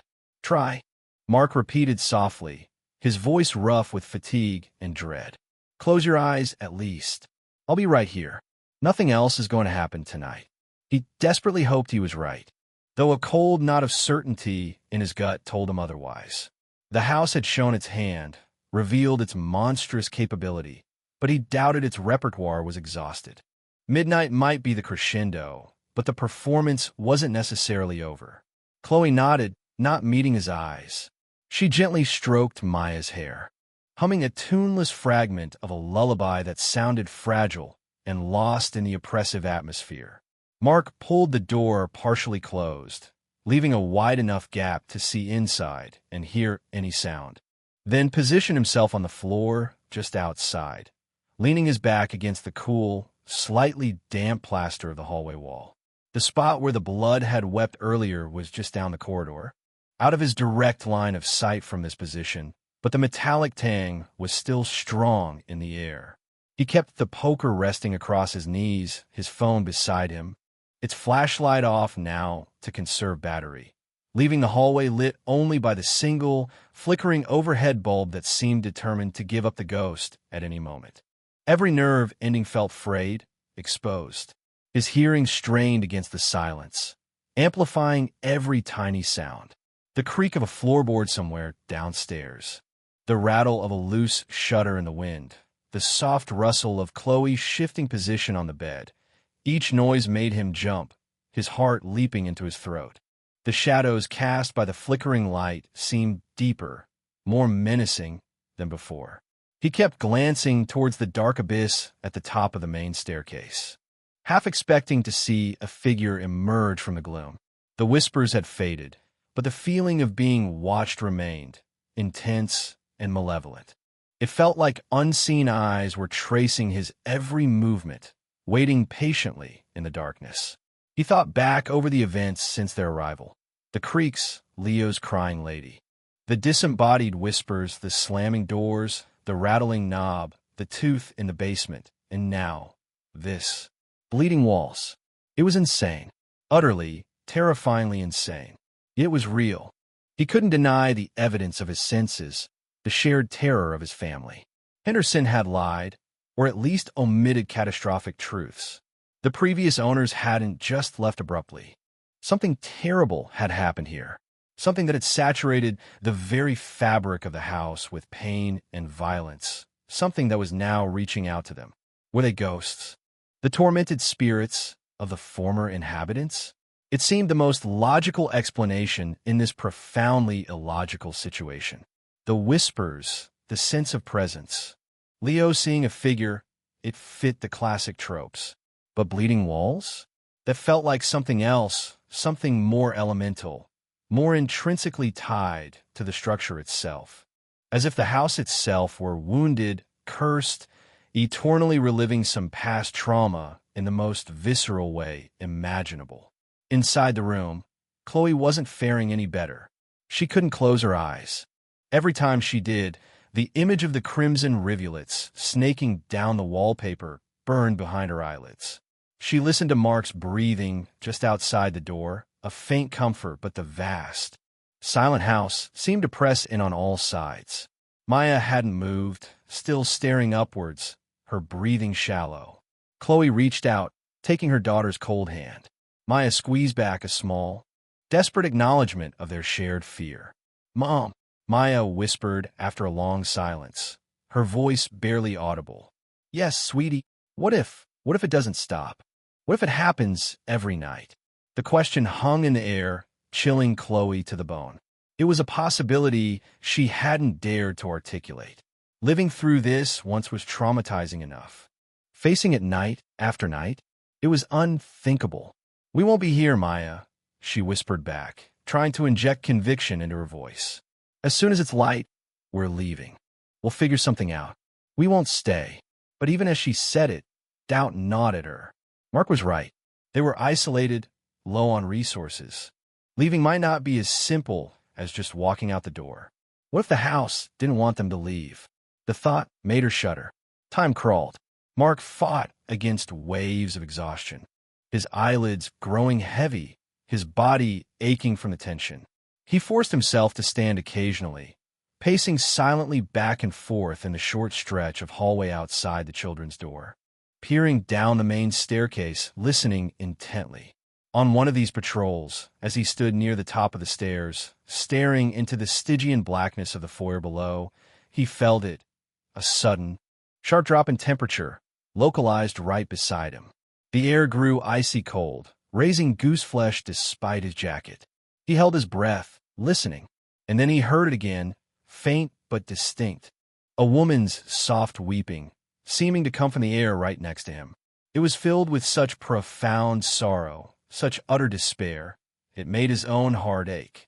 He spun around, flashlight beam stabbing into the shadows. Nothing.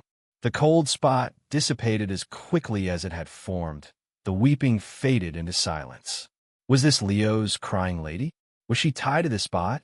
He backed away slowly, retreating to his post outside the children's room, the sound of phantom sobbing echoing in his mind. Inside, Chloe must have drifted into a light, uneasy doze, because she was jolted awake by Leo whimpering and thrashing beside her. "No, don't touch it, it's wet," he mumbled, his eyes still closed, caught in a nightmare. Chloe gently shook his shoulder. "Leo, wake up, sweetie. You're dreaming," he gasped, his eyes flying open, wide with terror. He stared wildly around the room for a moment, disoriented, before focusing on Chloe. "Mommy," he whispered, his voice trembling. The wall was wet and cold. He shuddered violently, pressing himself against her. Chloe hugged him tightly, rocking him gently. "It's okay, baby. It was just a bad dream." The dripping stopped. "It's okay now." But her reassurances felt hollow, tainted by the grim reality of the stained wall just across the room.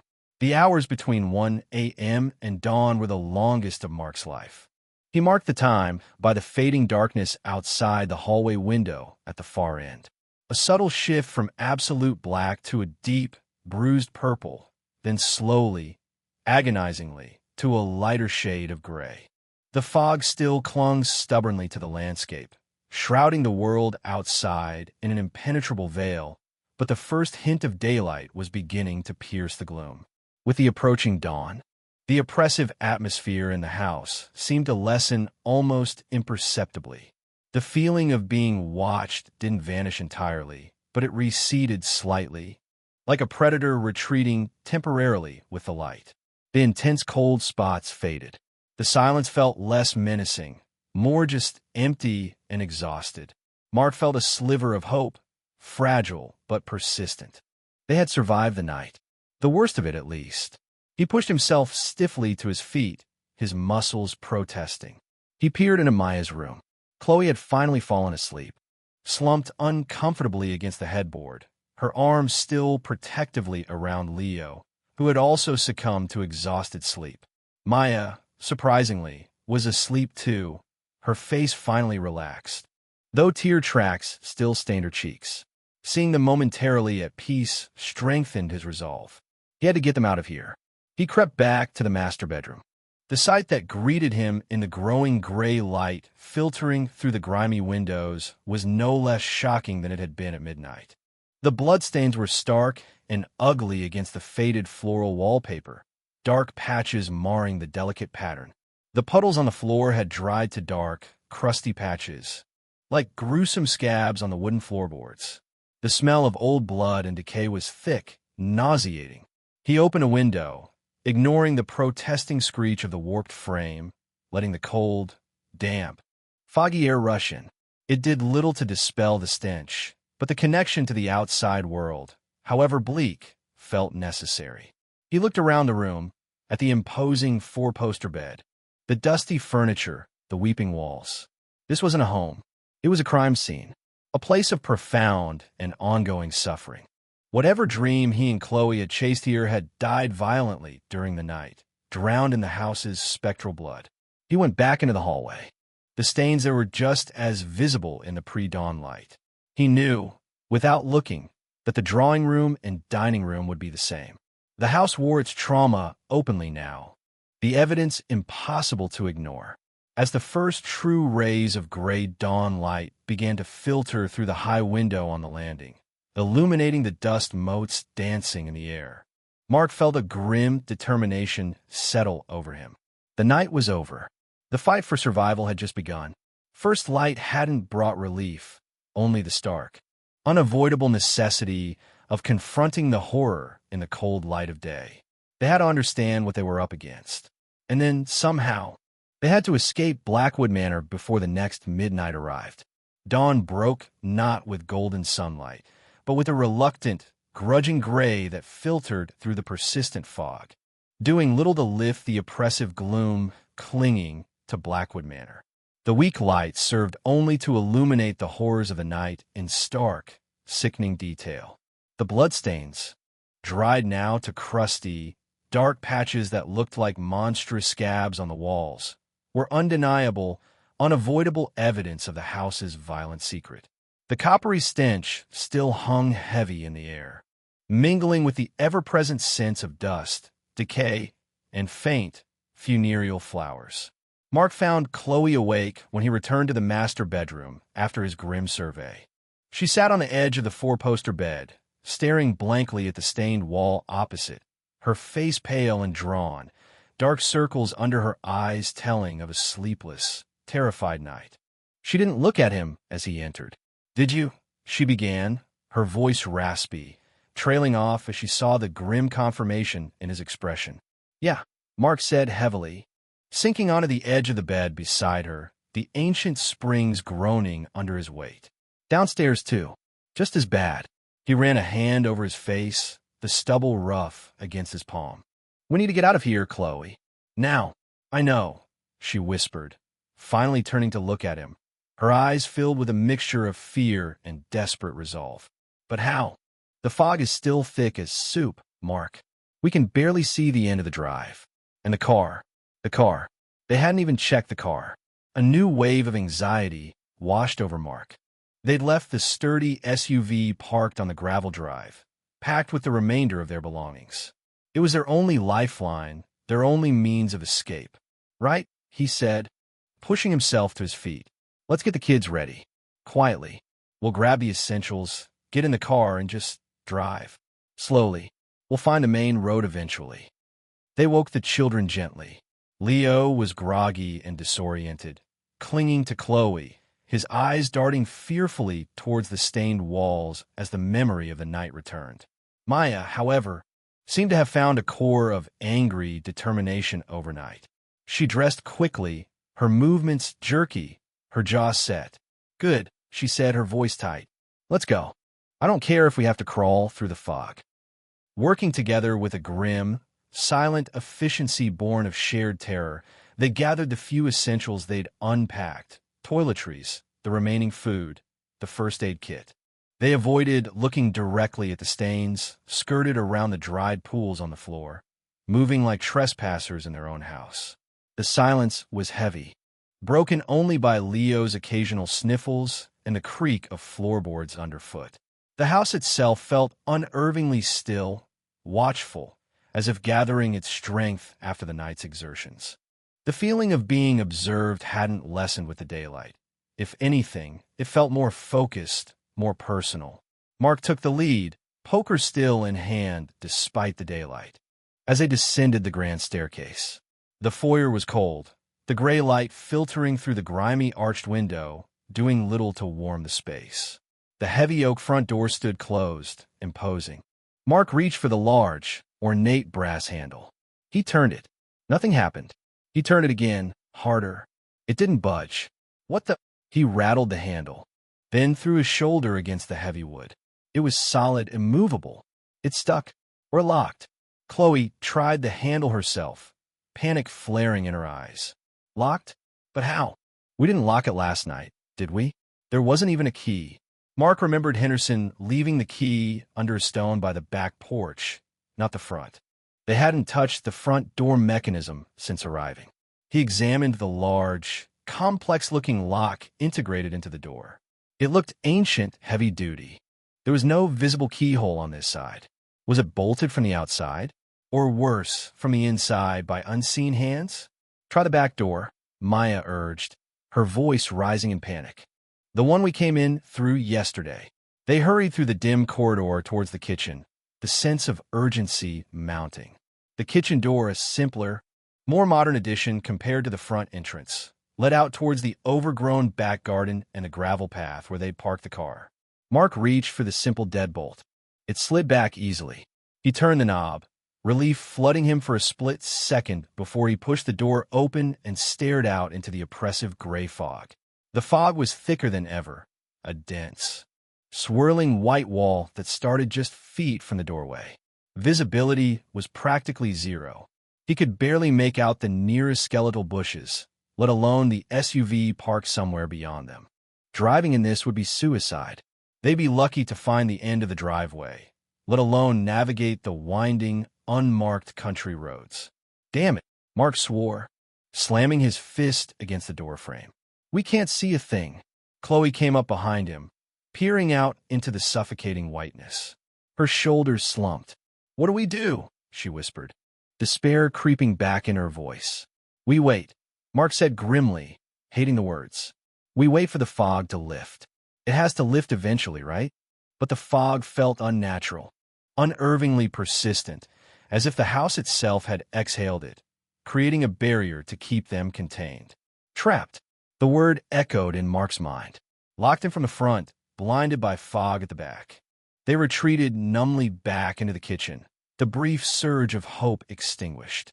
Leo started crying quietly again. Maya paced back and forth like a caged animal, radiating frustrated energy. Maybe we can clean it up? Chloe suggested suddenly, her voice faint, looking around the grimy kitchen as if seeking a distraction, any semblance of normalcy. The stains. If we clean them up, maybe it won't feel so awful. Maybe it won't happen again if the evidence is gone. It was a desperate, illogical hope, but Mark seized on it. Action, any action, felt better than passively waiting for the fog to lift or the next horror to begin. Right. Good idea, he agreed, forcing enthusiasm. Supplies. Should be some under the sink. They found a bucket, some stiff brushes, and a dubious-looking bottle of ancient, solidified cleaner under the kitchen sink. Armed with these meager tools and a desperate need to assert some control, Mark and Chloe headed towards the dining room, the closest site of the previous night's horror. Maya reluctantly agreed to watch Leo in the kitchen, keeping the back door slightly ajar, peering uselessly into the fog. Entering the dining room again in the flat gray light was jarring. The bloodstains looked even darker, more obscene, against the faded elegance of the room. The smell was overpowering. Taking a deep breath, Mark filled the bucket with cold water from the kitchen tap. The hot water wasn't working and approached the nearest stained section of wall. He dipped the stiff brush into the water and began scrubbing tentatively at a dark crimson rivulet that marred the wallpaper near the grime-coated portrait above the fireplace. At first, nothing happened. The dried blood seemed impervious. He scrubbed harder, putting his weight into it. The old wallpaper began to tear and disintegrate under the friction, revealing the dark, stained plaster beneath, but the crimson color didn't lift. It wasn't just on the surface. It seemed to have soaked deep into the wall itself, becoming part of its very substance. He tried the solidified cleaner, scraping some onto the brush, but made no difference. If anything, the stains seemed to darken slightly, mocking his efforts. Chloe tried another spot near the door, working with a quiet intensity, but achieved the same result. The stains wouldn't budge.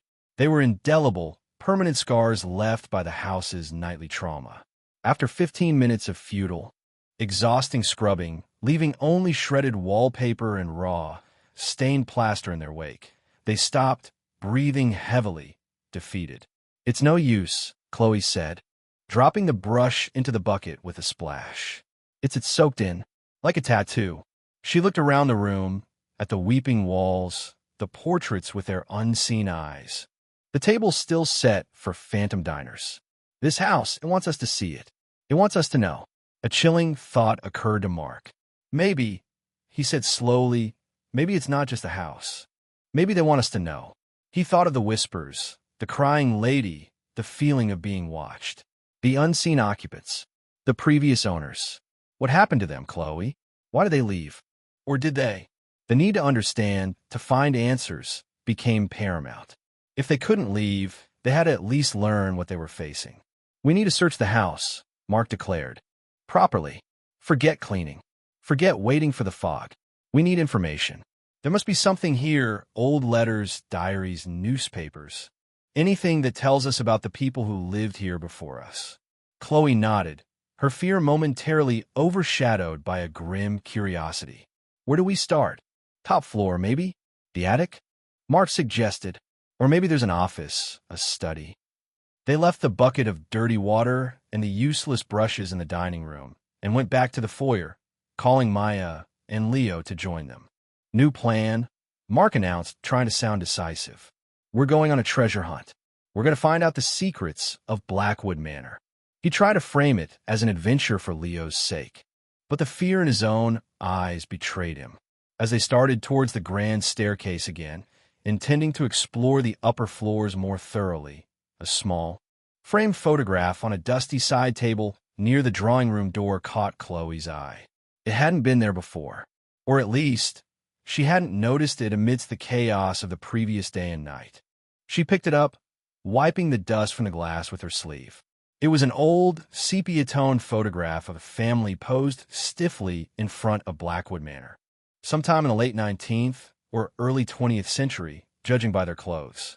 A stern-looking man with mutton-chop whiskers, a severe-looking woman in a high-necked dress holding a baby, and two older children, a boy and a girl, standing rigidly beside them.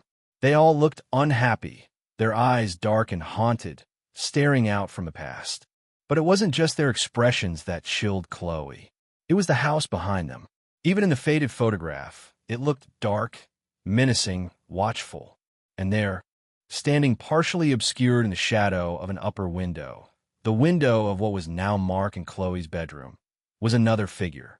Faint, indistinct, almost transparent, but unmistakably the shape of a woman in a long dress, watching the family below.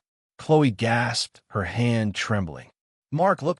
Mark took the photograph, peering closely. He saw the family, their grim faces, and then he saw it, the faint figure in the window. A chill traced its way down his spine. Was this the crying lady? Had she been here even then, haunting the previous residents? As they all stared at the unsettling photograph, a faint sound drifted down from the second floor. Music.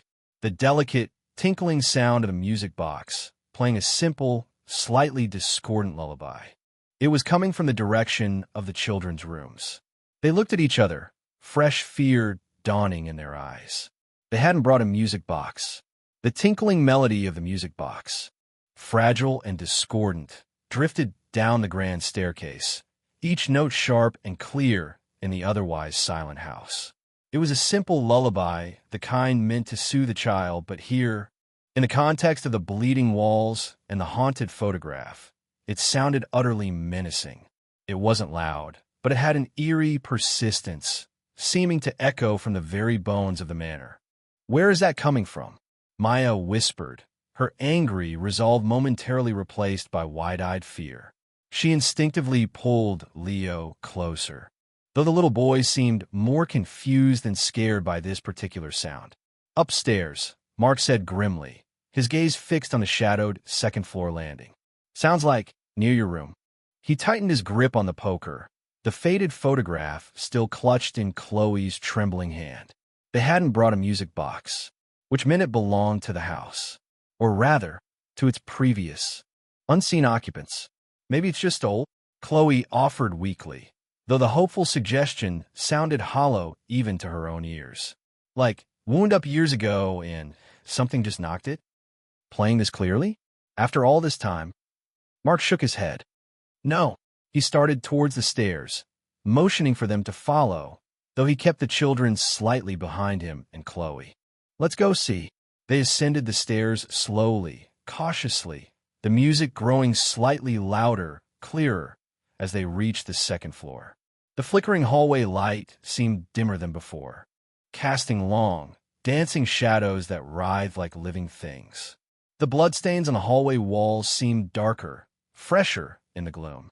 The music box melody seemed to pinpoint its origin. It was definitely coming from Leo's room, the one he'd rejected, the one with the creepy rocking horse. The door stood slightly ajar, just as they'd left it. Mark paused outside the door, listening intently. The melody continued, relentlessly cheerful in its discordant way. Beneath it, he thought he heard another sound, a faint, rhythmic creaking. Creak, creak, like wood on wood.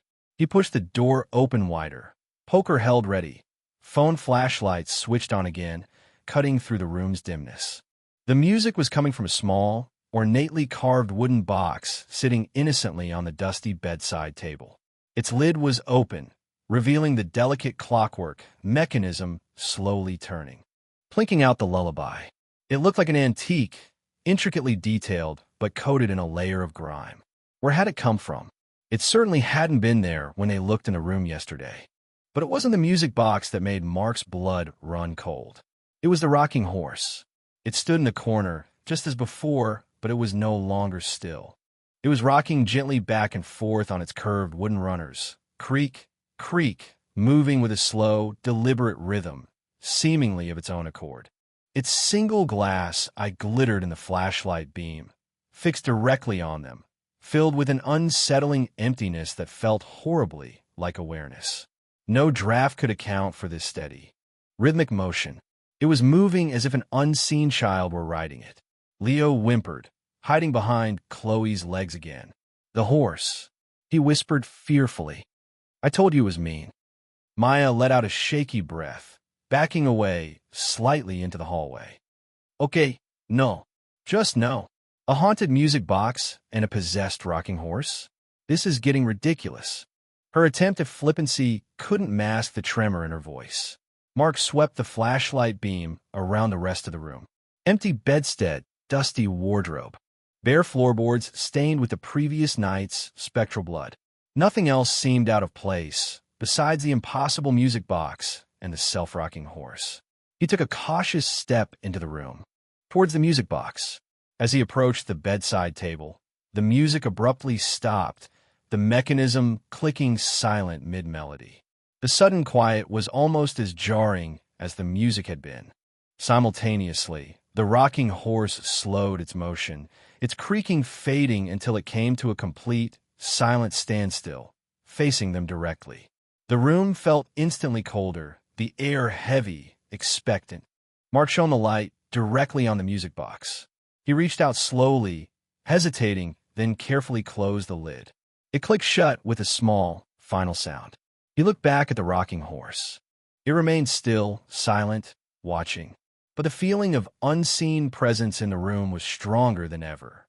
It felt crowded, as if invisible figures stood just beyond the beam of his flashlight, observing their intrusion. Did you see that? Chloe whispered from the doorway. It stopped. Both of them. When you got close. Yeah. Mark breathed, backing slowly out of the room. It's like they know we're here. They're interacting. He pulled the door shut firmly, plunging the room back into darkness, trapping the silent music box and the watchful horse inside. It didn't feel like enough. He wished desperately for a lock on this door, too.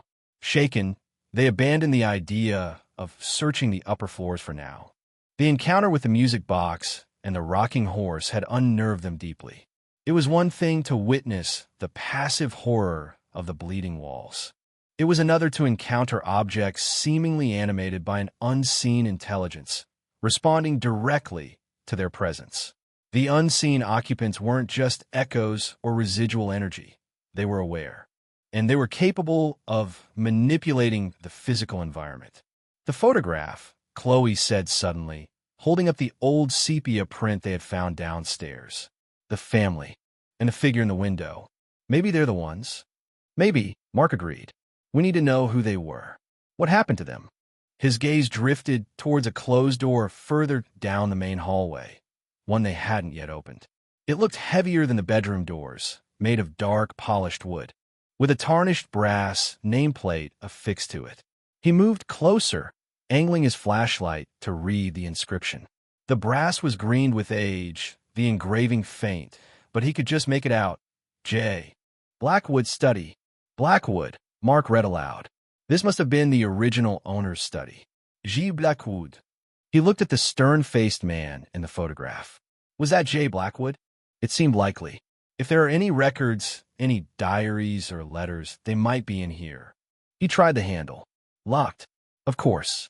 Unlike the bedroom doors, this one had a keyhole. A large, old-fashioned skeleton keyhole. Locked tight. He reported, frustration mounting. We need a key. They spent the next hour searching fruitlessly for a key that might fit the study door. They checked dusty drawers in the master bedroom's imposing wardrobe, rummaged through the debris in the kitchen cupboards, even braved quick, nervous sweeps of the drawing room and dining room, their eyes constantly darting towards the stained walls and shadowed corners. They found nothing but more dust, cobwebs, and a lingering stench of fear and blood. The house guarded its secrets well. Defeated again, they gathered back in the relative neutrality of the main foyer. The fog outside remained thick and impenetrable. The house remained silent, but the feeling of being watched, of unseen presences lurking just out of sight, was a constant pressure. So what now? Maya asked, slumping onto the bottom step of the staircase, her brief burst of energy depleted. We're locked in, the walls bleed, the furniture moves on its own, and we can't find any answers.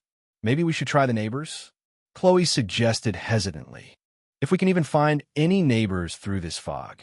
Maybe someone in the nearest town knows the history, local legends. Mark considered it. It was a long shot, especially given the fog and their isolation, but it was better than doing nothing.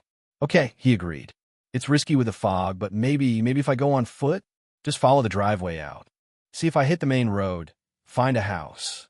Alone? Chloe asked, alarmed. No, Mark. It's too dangerous. What if you get lost? What if something happens out there? What's the alternative, Chloe? He argued, though he felt the same fear. Sit here and wait for midnight again. Wait for whatever else this house decides to throw at us.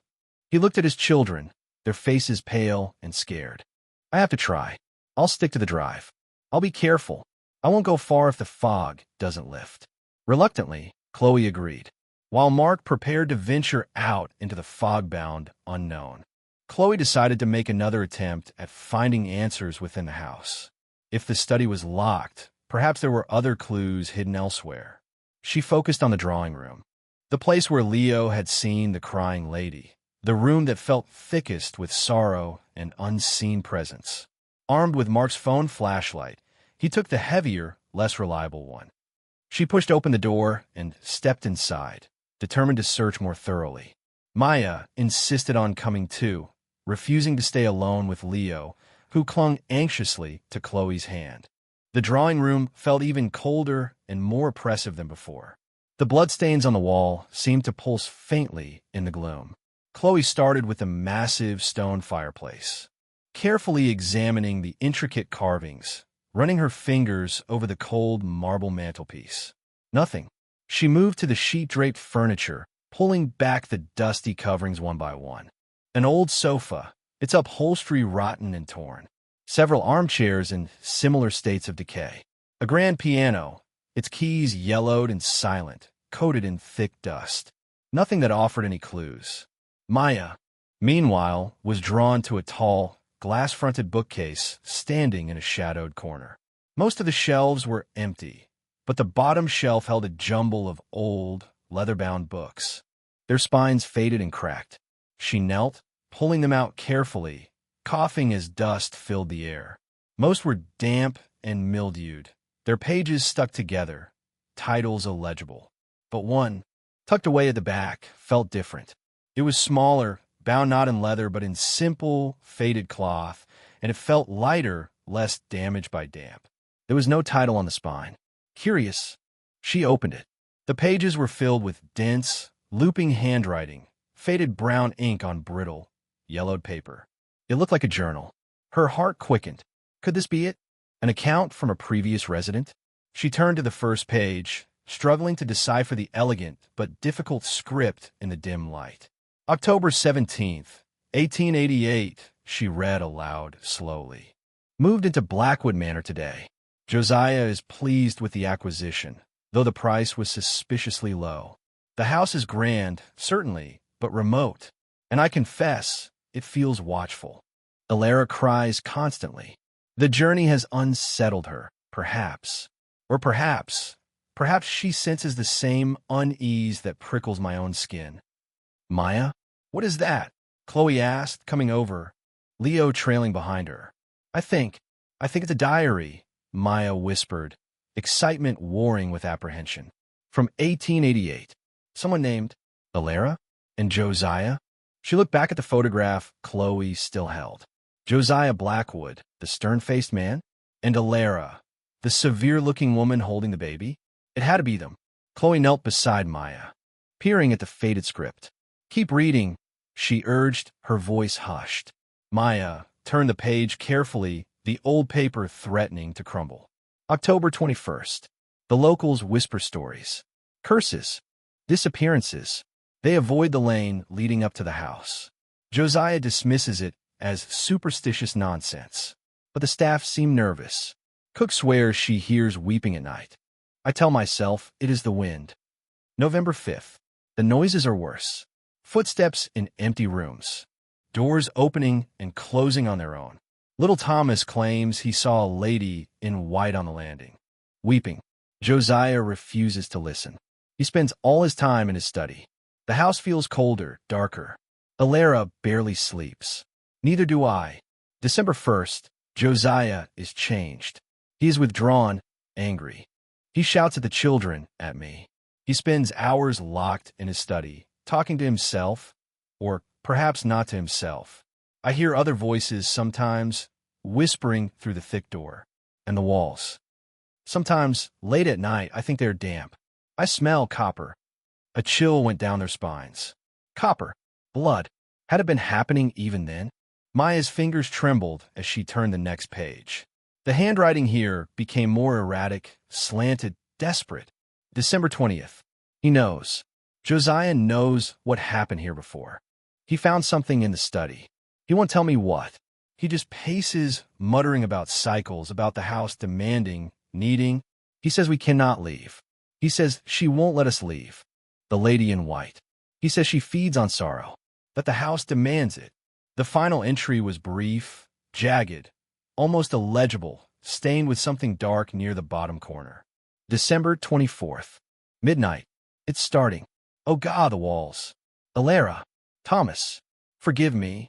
The diary ended there. Abruptly. Chillingly. Maya and Chloe stared at the last page, horror washing over them. Christmas Eve, 1888. Midnight. The bleeding. And then silence. What had happened to Alara Blackwood, the author of the diary? To her children, Alara and Thomas? To Josiah? Suddenly, Leo let out a terrified gasp, pointing towards the far corner of the drawing room, the same corner where he'd seen the crying lady the day before. She's there, he shrieked. The lady. She's looking at us. And she's angry. Chloe and Maya whipped their heads around, staring into the shadowed corner. At first, they saw nothing but the sheet-draped armchair. But then, the air shimmered. A faint, translucent shape began to coalesce in the gloom, the distinct outline of a woman in a long, flowing white dress. Her features indistinct but radiating an aura of profound sorrow and chilling rage. Her form solidified for just a second, her eyes dark pits of despair fixed directly on them. Her mouth open in a silent scream. Then, as quickly as she appeared, she vanished. But the icy cold she left behind and the overwhelming sense of heartbroken fury lingered palpably in the air. The unseen occupant had just made herself seen, and she was not pleased they had found her diary. The spectral image of the lady in white, radiating sorrow and silent fury, lingered burned on a Chloe's retinas even after the apparition vanished. Leo's terrified shrieks echoed in the oppressive silence of the drawing room.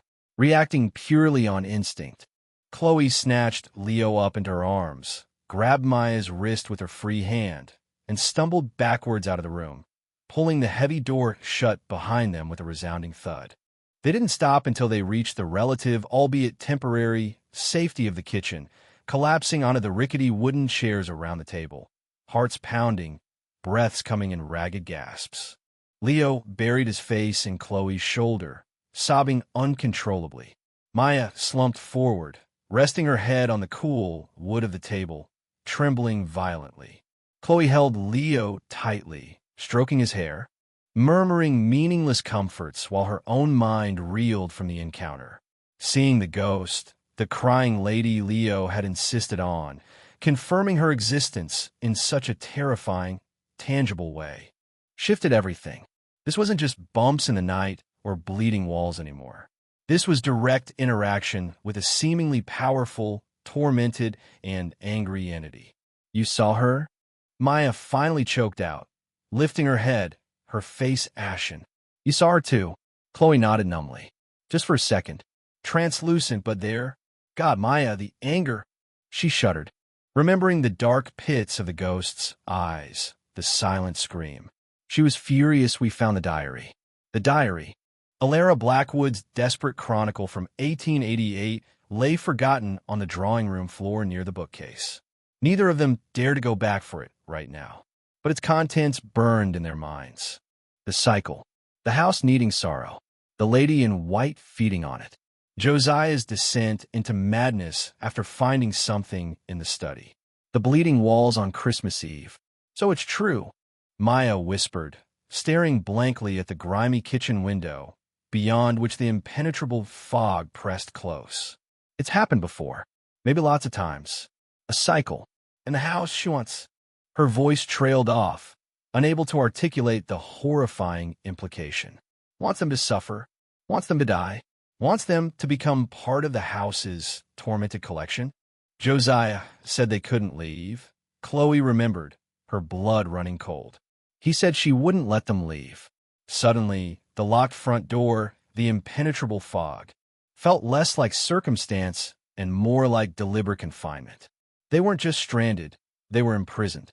Meanwhile, Mark was experiencing the confining nature of the fog firsthand. Stepping out the back door was like stepping into a void. The white mist swirled around him, thick and cold, muffling sound and reducing visibility to mere feet. The air was heavy, damp, clinging to his skin and clothes. He pulled his jacket tighter, poker held low like a blind man's cane, and started down the gravel path, heading towards where he thought the main driveway began. Every step was tentative. The gravel crunched loudly underfoot, the sound swallowed immediately by the fog. He couldn't see the looming silhouette of the house behind him anymore, nor anything beyond the skeletal, dripping bushes lining the path. A profound sense of disorientation washed over him. He felt utterly isolated, cut off from the world, from his family, just yards away inside the house. The silence was unnerving, broken only by his own footsteps and the occasional drip of condensation from unseen branches. Yet, he couldn't shake the feeling of being watched. Eyes followed him from within the swirling white mist, unseen but palpable. The fog itself felt sentient, alive, pressing in on him, guiding him, or perhaps misguiding him. He kept walking, trying to maintain a straight line, following the faint impression of the gravel path beneath his feet. He expected to reach the wider main drive that led down to the road, but the path seemed to curve subtly. He passed a distinctive, lightning-scarred oak tree he vaguely remembered seeing near the edge of the property line yesterday. He kept going, the fog swirling, playing tricks with distance and direction. 10 minutes later, heart pounding with a growing sense of unease, he passed the same lightning-scarred oak tree again. He stopped dead, confusion warring with fear. Had he somehow walked in a circle? He turned, trying to retrace his steps, but the path behind him looked identical to the path ahead, just gravel disappearing into an impenetrable white wall. He tried heading in what he thought was the opposite direction, walking faster now, anxiety mounting. 5 minutes later, the lightning-scarred oak. "No," he breathed, staring at the familiar, jagged scar on the trunk. "No, this isn't possible." It felt like the fog-bound grounds were actively preventing him from leaving, subtly redirecting his path, trapping him in a loop. He called out, "Chloe, Maya." His voice sounded thin, weak, absorbed instantly by the oppressive mist. No reply came. He was utterly alone, lost in a white maze just yards from the house. Panic began to claw at him. He gripped the poker tighter, turning slowly, scanning the impenetrable wall of white surrounding him, half expecting something to emerge from it. He saw nothing but swirling gray, but the feeling of unseen, malevolent intelligence guiding the fog, watching his futile efforts, was overwhelming. Defeated, chilled to the bone, and deeply unnerved, he turned and stumbled back the way he thought he'd come, praying he could find the house again. Inside, the initial shock of the apparition had subsided, replaced by a grim, cold dread informed by Alara's diary. What did Josiah find in the study? Maya wondered aloud, voicing the question that had been nagging at Chloe too. Something that explained the cycle? Something that made him give up? Or something that drove him mad? Chloe murmured, thinking of Alara's description of her husband talking to himself. Or perhaps not to himself. Maybe the house, or the lady, got to him. She looked around the kitchen, at the peeling paint, the water stains on the ceiling, the general air of neglect and decay. Everything felt tainted, imbued with decades, perhaps centuries, of sorrow and fear. Leo had finally calmed down, though he refused to leave Chloe's lap, his eyes still wide and watchful. "Is the sad lady gone now?" he asked in a small voice. "Yes, sweetie," Chloe reassured him, though she wasn't sure. "She's gone." But she felt the ghost's presence lingering, an icy residue in the air, a promise of return. Just then, the back door rattled, and Mark stumbled back inside, slamming the door shut behind him. He was pale, breathing heavily, his clothes damp from the fog. "Forget it," he gasped, leaning back against the door. "It's impossible. The fog, it's like a wall. And I swear I walked in circles. It wouldn't let me find the road." Chloe and Maya exchanged fearful glances. His experience confirmed their dawning realization. They were supernaturally trapped. "Mark," Chloe said quietly, her voice trembling slightly. "We found something. In the drawing room. A diary." Quickly, hushed tones, they recounted the story gleaned from Alara Blackwood's journal. The arrival in 1888, the escalating strangeness, the lady in white, Josiah's withdrawal. The mention of the cycle, the house needing sorrow, the chilling final entry about the bleeding walls on Christmas Eve. Mark listened, his face growing increasingly grim. 1888, he breathed. So this has been going on for God knows how long. It explained the low price, Henderson's nervousness, the local legends. Blackwood Manor wasn't just haunted, it was a recurring nightmare. A trap reset for each new generation of occupants. Then Chloe told him about the apparition, Leo seeing her again, and how she had manifested, angry, right after they read the diary. Mark stared at them, horrified. "You saw her? The lady in white." "She knows we know," Maya said, her voice barely a whisper. "Or at least, she knows we found the diary." She was furious. The pieces clicked into place, forming a terrifying mosaic. They were trapped in a house cursed with a cyclical haunting, presided over by an angry, sorrow-feeding entity known as the Lady in White. The house itself seemed complicit, actively preventing their escape, perhaps even manipulating events. The unseen occupants weren't just lingering spirits. They were part of a system, a malevolent ecosystem designed to generate fear and despair. They sat in silence for a long moment, the weight of their discovery pressing down on them. The knowledge was horrifying, but it also offered a sliver of understanding. They weren't just victims of random phenomena. They were caught in a pattern detailed, perhaps, by whatever Josiah Blackwood found in his locked study. The study, Mark said, his voice low but determined. "We have to get into that study. Whatever Josiah found, whatever drove him mad or made him give up, it might be the key to understanding this, maybe even the key to surviving it." The locked door, which had seemed like just another obstacle moments before, now felt like the absolute center of their predicament. Getting inside wasn't just about finding answers anymore. It felt like the only path forward, the only way to potentially break the cycle before the next midnight arrived, before the house and the lady in white demanded their sorrow too. The unseen occupants had revealed themselves, and the battle for survival had just entered new, terrifying phase. The locked study door loomed at the end of the flickering hallway. No longer just another part of the decaying manor, but the focal point of their desperate hope and mounting dread. It felt like the heart of the house's darkness, guarding the secrets Josiah Blackwood had uncovered, secrets that had perhaps cost him his sanity and his family their lives. Getting inside felt less like a choice and more like a grim necessity. The only path forward in a house determined to hold them captive. "All right," Mark said, pushing himself away from the kitchen table, the weariness in his bones momentarily overridden by adrenaline and grim purpose. "If there's no key, we make our own way in." He hefted the iron fireplace poker, its weight feeling both substantial and inadequate against the unseen forces they faced. That door looked solid, but it's old wood. The frame might be weaker. Chloe nodded, gathering Leo close. "What do you need?"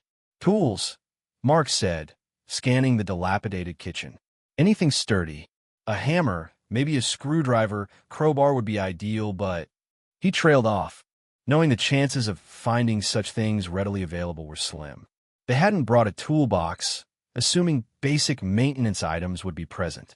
Another oversight in their hasty, ill-fated move. They began a more focused search, not for historical clues this time, but for practical implements of destruction. Maya, surprisingly methodical, checked the cluttered drawers near the stove, finding only tarnished cutlery and useless kitchen gadgets. Chloe peered into the deep, dark pantry, recoiling from a smell of mildew and rodent droppings, finding only empty shelves and cobwebs. Mark rummaged through a lean-to shed accessible from the back porch, navigating piles of rotten firewood, rusted gardening tools with handles long decayed, and sacks of unidentifiable, solidified substances. He emerged moments later, coughing from the dust, holding only a rusty, heavy-duty flathead screwdriver with a cracked wooden handle and a small, clawless hammer with a loose head. "Best I could find," he announced grimly. "Not exactly the A-team." "It'll have to do," Chloe said, her voice tight. They regrouped in the upstairs hallway, standing before the imposing study door. The tarnished brass nameplate, J. Blackwood Study, seemed to mock them. The air here felt colder than the rest of the hallway, stagnant and heavy, carrying a faint, musty scent like old paper and something else, something sharp and metallic, almost like ozone, the smell of latent energy. "Okay," Mark strategized, handing the screwdriver to Maya. "See if you can wedge this into the frame near the lock. Try to pry it a bit. See if there's any give. I'll use the hammer near the hinges, maybe try to loosen them." He knew it was a long shot. The door looked like solid oak, set deep into a sturdy frame. Maya knelt, examining the lock mechanism. It was large, intricate, clearly built to last. She slid the tip of the rusty screwdriver into the narrow gap between the door and the frame, near the deadbolt. She pushed, leveraging her weight against it. The metal groaned in protest, but the wood held firm. "It's tight," she reported, gritting her teeth. "Really solid." Mark tapped the hammer against the heavy iron hinges on the other side. The impacts sounded loud in the quiet hallway, echoing unnervingly. Dust showered down from the doorframe, but the hinges didn't budge. He hit harder, the loose hammer head threatening to fly off with each blow. Thwack, thwack, thwack. As they worked, the atmosphere in the hallway began to change. The flickering overhead bulb pulsed more erratically, casting strobe-like shadows that made the bloodstains on the walls seem to writhe. The temperature dropped noticeably, the air biting cold against their exposed skin. Leo, huddled beside Chloe near the top of the stairs, started whimpering softly. "Cold, Mommy's so cold." And the whispers started again. Faint at first, like the rustling of dry leaves, emanating from the study door itself. Trespassers, disturbing the peace. Leave it alone. The voices were different this time. Lower, guttural, filled with a possessive menace rather than the sorrowful rage of the lady in white. "Did you hear that?" Chloe whispered, her eyes darting nervously towards the study door. Mark paused his hammering, straining to listen. "He heard it too." "Yeah," he muttered grimly. "They don't want us in there." He exchanged a look with Maya. The confirmation that something within the study was aware of them, actively warning them away, only strengthened their resolve. He resumed hammering, striking with more force, ignoring the protesting creak of the loose hammerhead. Thwack! Thwack! Maya jammed the screwdriver harder into the frame, scraping the metal against metal as she tried to force the bolt.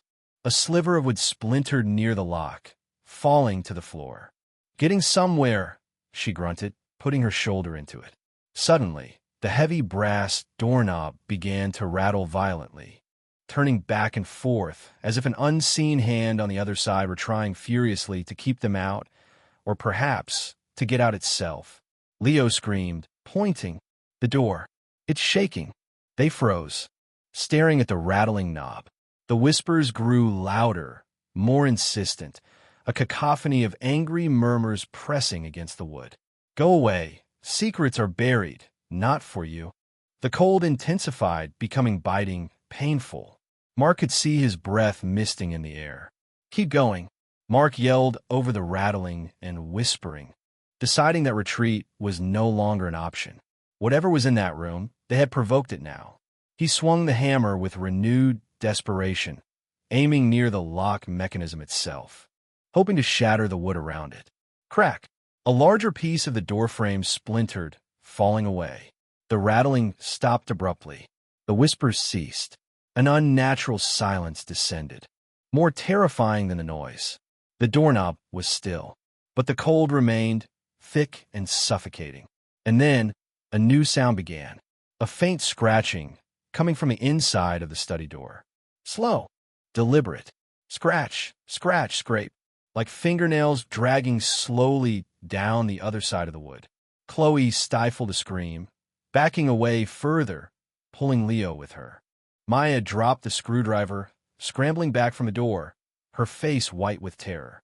Even Mark felt a primal fear grip him, freezing his arm mid-swing. The scratching continued, methodical, chilling, punctuated by a low, guttural chuckle that seemed to vibrate through the very wood of the door. Mark, Chloe pleaded, her voice trembling. Maybe we should stop. Mark hesitated, staring at the door, the sound of the scratching grating on his last nerve. Leaving the door damaged, but unopened felt like inviting whatever was inside to finish the job later. But pushing forward felt like suicide. He looked at his terrified family, then back at the door where the slow, deliberate scratching continued, accompanied now by a faint, rhythmic thudding from within, like something heavy bumping gently against the panels. He made a decision. No, he said, his voice hoarse but firm. We came this far. We finish it. He ignored the fear, ignored the scratching, ignored the low chuckling that seemed to ooze through the wood. He raised the hammer again, preparing to strike the already weakened area around the lock. Just as he swung, every light on the second floor, including the flickering hallway bulb, went out simultaneously, plunging them into absolute darkness. At the same instant, a deafening roar erupted from within the study, a sound of pure, inhuman rage, and the entire door bulged outwards violently, as if struck by an immense force from the inside, splintering wood flying into the hallway. Leo shrieked in terror. Mark stumbled back, dropping the hammer, momentarily blinded and deafened. The scratching stopped. The roaring faded, replaced by a heavy silence broken only by Leo's frantic sobbing and the frantic pounding of their own hearts in the sudden, oppressive blackness. The fog outside seemed to press against the hallway window, casting the darkness in shades of impenetrable gray. They were trapped in the dark, the study door breached, but unleashing God knows what. The unseen occupants making their most aggressive move yet. The flimsy barrier between the Holloways and the heart of Blackwood Manor's darkness had been violently torn down. Absolute darkness crashed down on them, thick and suffocating, swallowing the last vestiges of the flickering hallway light. The deafening roar from the study still echoed in their ears, vibrating in their bones, mingling with the sharp crack of splintering wood and Leo's terrified screams. The air was suddenly thick with the smell of raw, shattered timber, ozone, and an intensified, bone-chilling cold that seemed to radiate directly from the breached study door. For a moment, there was only panicked disorientation. Chloe frantically shielding Leo, Maya stumbling back against the wall, Mark momentarily stunned, the dropped hammer clattering uselessly somewhere near his feet in the blackness. "Dad! The light!" Maya yelled, her voice sharp with panic, cutting through Leo's hysterical crying. Mark reacted instinctively, fumbling in his pocket for his phone. His fingers felt numb with cold, clumsy with adrenaline. He finally grasped the smooth metal case, thumbs swiping frantically across the screen. After an agonizing second, the phone's flashlight flared to life, cutting a stark, narrow beam through the oppressive darkness. The beam landed first on his family. Chloe crouched protectively over Leo, both their faces stark white with terror. Maya pressed against the wall, eyes wide, chest heaving. Then he swung the light towards the source of the chaos, the study door. It was worse than he'd imagined. The solid oak panel was deeply bowed outwards, splintered and cracked down the middle as if struck by a battering ram from within. Shards of wood littered the hallway floor around it. The heavy brass knob hung askew, the lock mechanism clearly destroyed from the internal force. The door itself was slightly ajar, pushed open perhaps 6 inches by the violence of the impact, revealing not a room, but a slice of utter, impenetrable blackness that seemed to absorb the flashlight beam, deeper and more absolute than the surrounding darkness of the unlit hallway. The scratching had stopped. The roaring had stopped. But the sense of immense, barely contained fury emanating from that sliver of blackness was palpable. "Is it gone?" Chloe whispered, her voice trembling. Whatever was in there, Mark swept the flashlight beam up and down the hallway. Empty. The bloodstains on the walls seemed black in the harsh glare of the phone light. The silence pressed in, heavy and menacing. "I don't know," he admitted grimly, "but it sure as hell made its point." He nudged the dropped hammer with his foot, then bent to retrieve it, his hand still shaking slightly. He also picked up the rusty screwdriver Maya had dropped. Makeshift weapons felt utterly inadequate, but they were better than nothing. The urge to run, to gather his family and flee blindly into the fog, was overwhelming. But where could they go? The house had them trapped. The front door was impassable, the fog outside a blinding maze. Waiting seemed equally perilous. Waiting for the entity in the study to emerge? Waiting for midnight and the bleeding walls again? Waiting for the lady in white to reappear? No. Hiding and waiting felt like passively accepting their fate. Alara Blackwood's diary, the hints of cycle, the secrets Josiah had uncovered, the answers, and perhaps their only chance, lay beyond that shattered door. "We have to look," Mark said, his voice low and determined, surprising even himself. "Now, while it's quiet." No," Maya protested, horror widening her eyes. "After that, you heard that roar. What if it's still in there? What if the answers we need are still in there?" Mark countered, turning the flashlight beam back towards the sliver of darkness beyond the broken door. What if Josiah left something, some clue about how to stop this, how to get out? We can't just wait for it to happen to us like it happened to them. He looked at Chloe, seeking support. She hesitated, torn between terror and the desperate logic of his words. She looked at Leo, still sobbing quietly against her chest. Staying felt dangerous, but doing nothing felt like condemning them all. She nodded slowly, her face pale but resolute. "Okay," she whispered. "Okay, but carefully, Mark. Together." Mark took a deep breath, steeling himself. He approached the splintered door, phone held high, flashlight beam aimed into the blackness. He nudged the door gently with the head of the hammer. It swung inward with a low groan of tortured wood, opening wider, revealing more of the room within. The flashlight beam cut a swathe through the study's interior. Chaos greeted them. Books had been flung from shelves, lying splayed and torn across the floor amidst drifts of ancient dust. A heavy wooden desk, presumably Josiah's, was overturned, its drawers hanging open, contents spilled. Chairs lay on their sides, one missing a leg. Papers were scattered everywhere, like fallen leaves after a storm. It looked as though a whirlwind of rage had torn through the room, perhaps coinciding with the roar they had heard. Claw-like gouges scarred the floorboards near the door and marred the surface of the overturned desk, disturbingly deep, as if something inhumanly strong had raked its talons across the wood. The air inside was freezing, thick with the smell of old paper, decay, and that strange, sharp ozone tang, now stronger than ever. God, Chloe breathed, peering past Mark's shoulder. Mark swept the beams slowly around the room. Tall bookcases lined one wall, mostly empty now, their contents littering the floor. A large, soot-stained fireplace dominated another wall, its hearth filled with charred paper and debris. A faded map of the local area, ripped and hanging askew, clung to another wall. There were no windows. The room was entirely internal, relying solely on artificial light that was now extinguished. The flashlight beam seemed small, inadequate, swallowed by the oppressive darkness lurking in the corners just beyond its reach. The feeling of being watched was intense, suffocating. Whatever had caused this destruction, whatever had roared, felt very much still present, lurking unseen in the shadows. "Stay by the door," Mark instructed Chloe and the children, his voice a low whisper. "Keep watch. Scream if anything moves." He stepped cautiously into the room, the crunch of debris under his boots sounding unnervingly loud.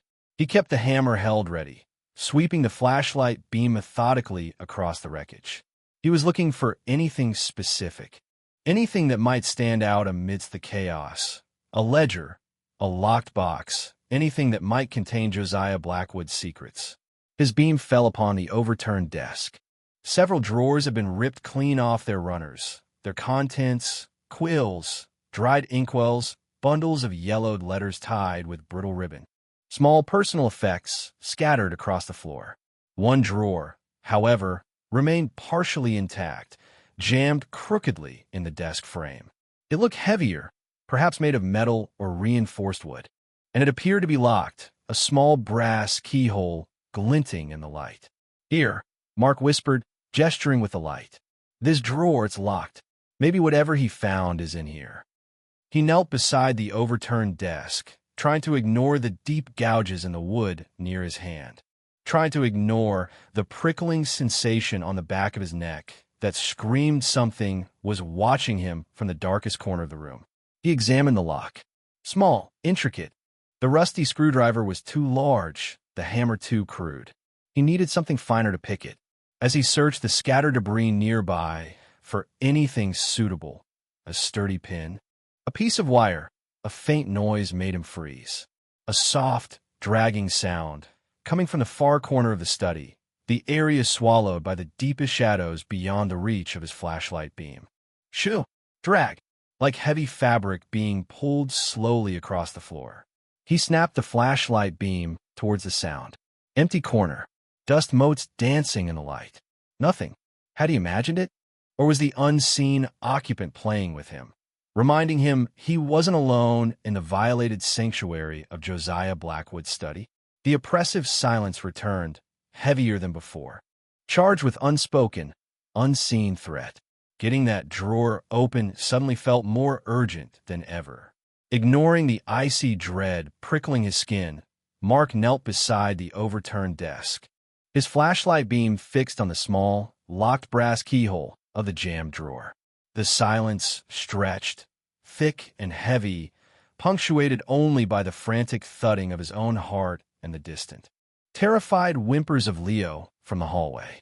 The faint dragging sound had stopped, but the feeling of being watched, of sharing the violated space with something ancient and furious, was suffocating. He needed to get that drawer open. Fast. His flashlight beam swept across the floor near the desk, searching the scattered debris for anything thin and sturdy enough to serve as a lockpick. Quills snapped brittly in his fingers. Dried inkwells offered nothing. Bundles of letters yielded only fragile paper and faded ribbon. Then, his light glinted off something metallic half-hidden beneath a pile of torn book pages, a slender, tarnished silver letter opener, its handle shaped like a coiled serpent. It felt unnaturally cold to the touch, but it was thin and strong. Hope, fragile but fierce, flickered within him. He turned back to the locked drawer, inserting the tip of the letter opener into the keyhole. He jiggled it gently, trying to feel the tumblers, drawing on half-remembered scenes from movies, praying for dumb luck. The lock mechanism felt old, stiff. He applied slight pressure, twisting the opener carefully. Nothing. He tried again, probing deeper, listening for the telltale click. As he worked, the temperature in the study plunged further. The cold became actively painful, biting at his exposed skin, making his fingers clumsy and stiff. His breath plumed thickly in the narrow beam of the flashlight. The oppressive silence deepened, becoming a physical weight pressing down on him. And then, the dragging sound returned. Shoo! Drag! Closer this time, seeming to emanate from the darkest corner to his left, just beyond the pool of light. He didn't dare look. He kept his eyes fixed on the lock, his hand trembling slightly as he manipulated the letter opener. Click! A faint, promising sound from within the lock. His heart leaped. He applied gentle turning pressure again. The lock resisted for a moment, then gave with a soft thunk. It was open. Relief washed over him, so potent it almost made him dizzy. He quickly tried to pull the jammed drawer open further. It resisted, stuck fast in the warped frame of the overturned desk. He braced his foot against the desk and pulled harder, the old wood groaning in protest. Crack! Not the sound of the drawer opening, but the sound of shattering glass from the hallway behind him. Maya screamed, "Dad!" The light bulb. It exploded. Mark spun around, flashlight beam cutting through the darkness towards the doorway.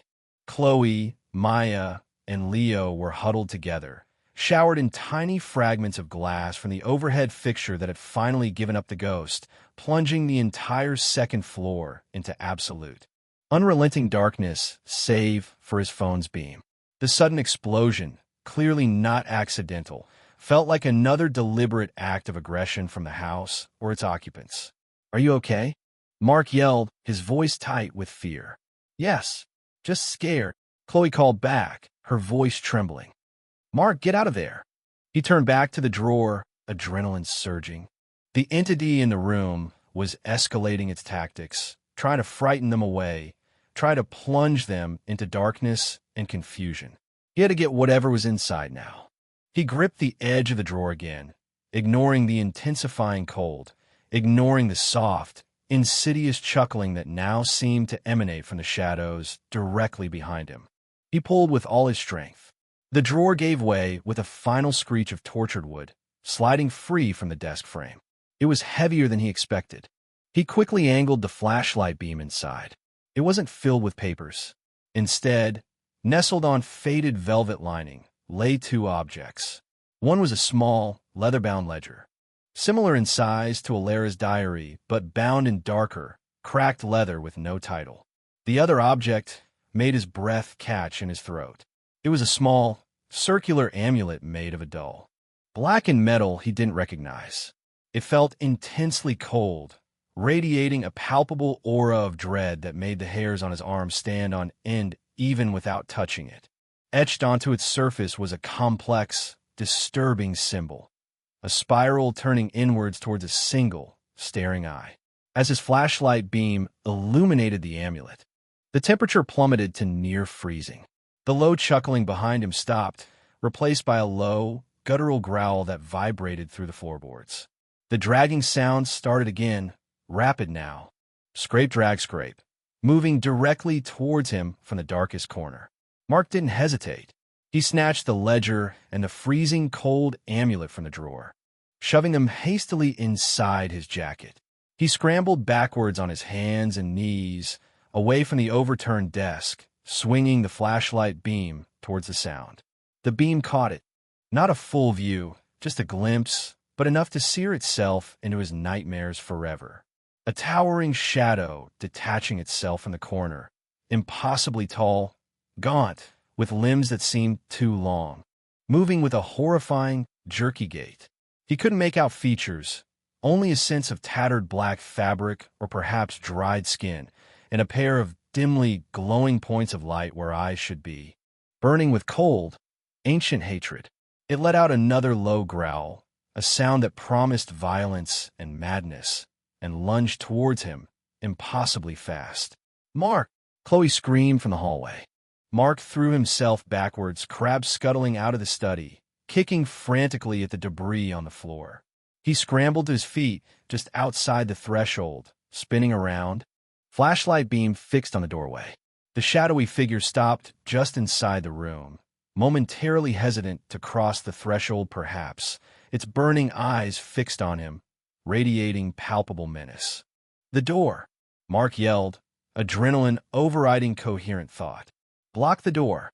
He didn't know if they could truly barricade it against something that had burst outwards with such force. But they had to try. He shone the light on the heavy, overturned desk just inside the room. Maya, understanding instantly, darted forward, grabbing one in the desk while Mark grabbed the other.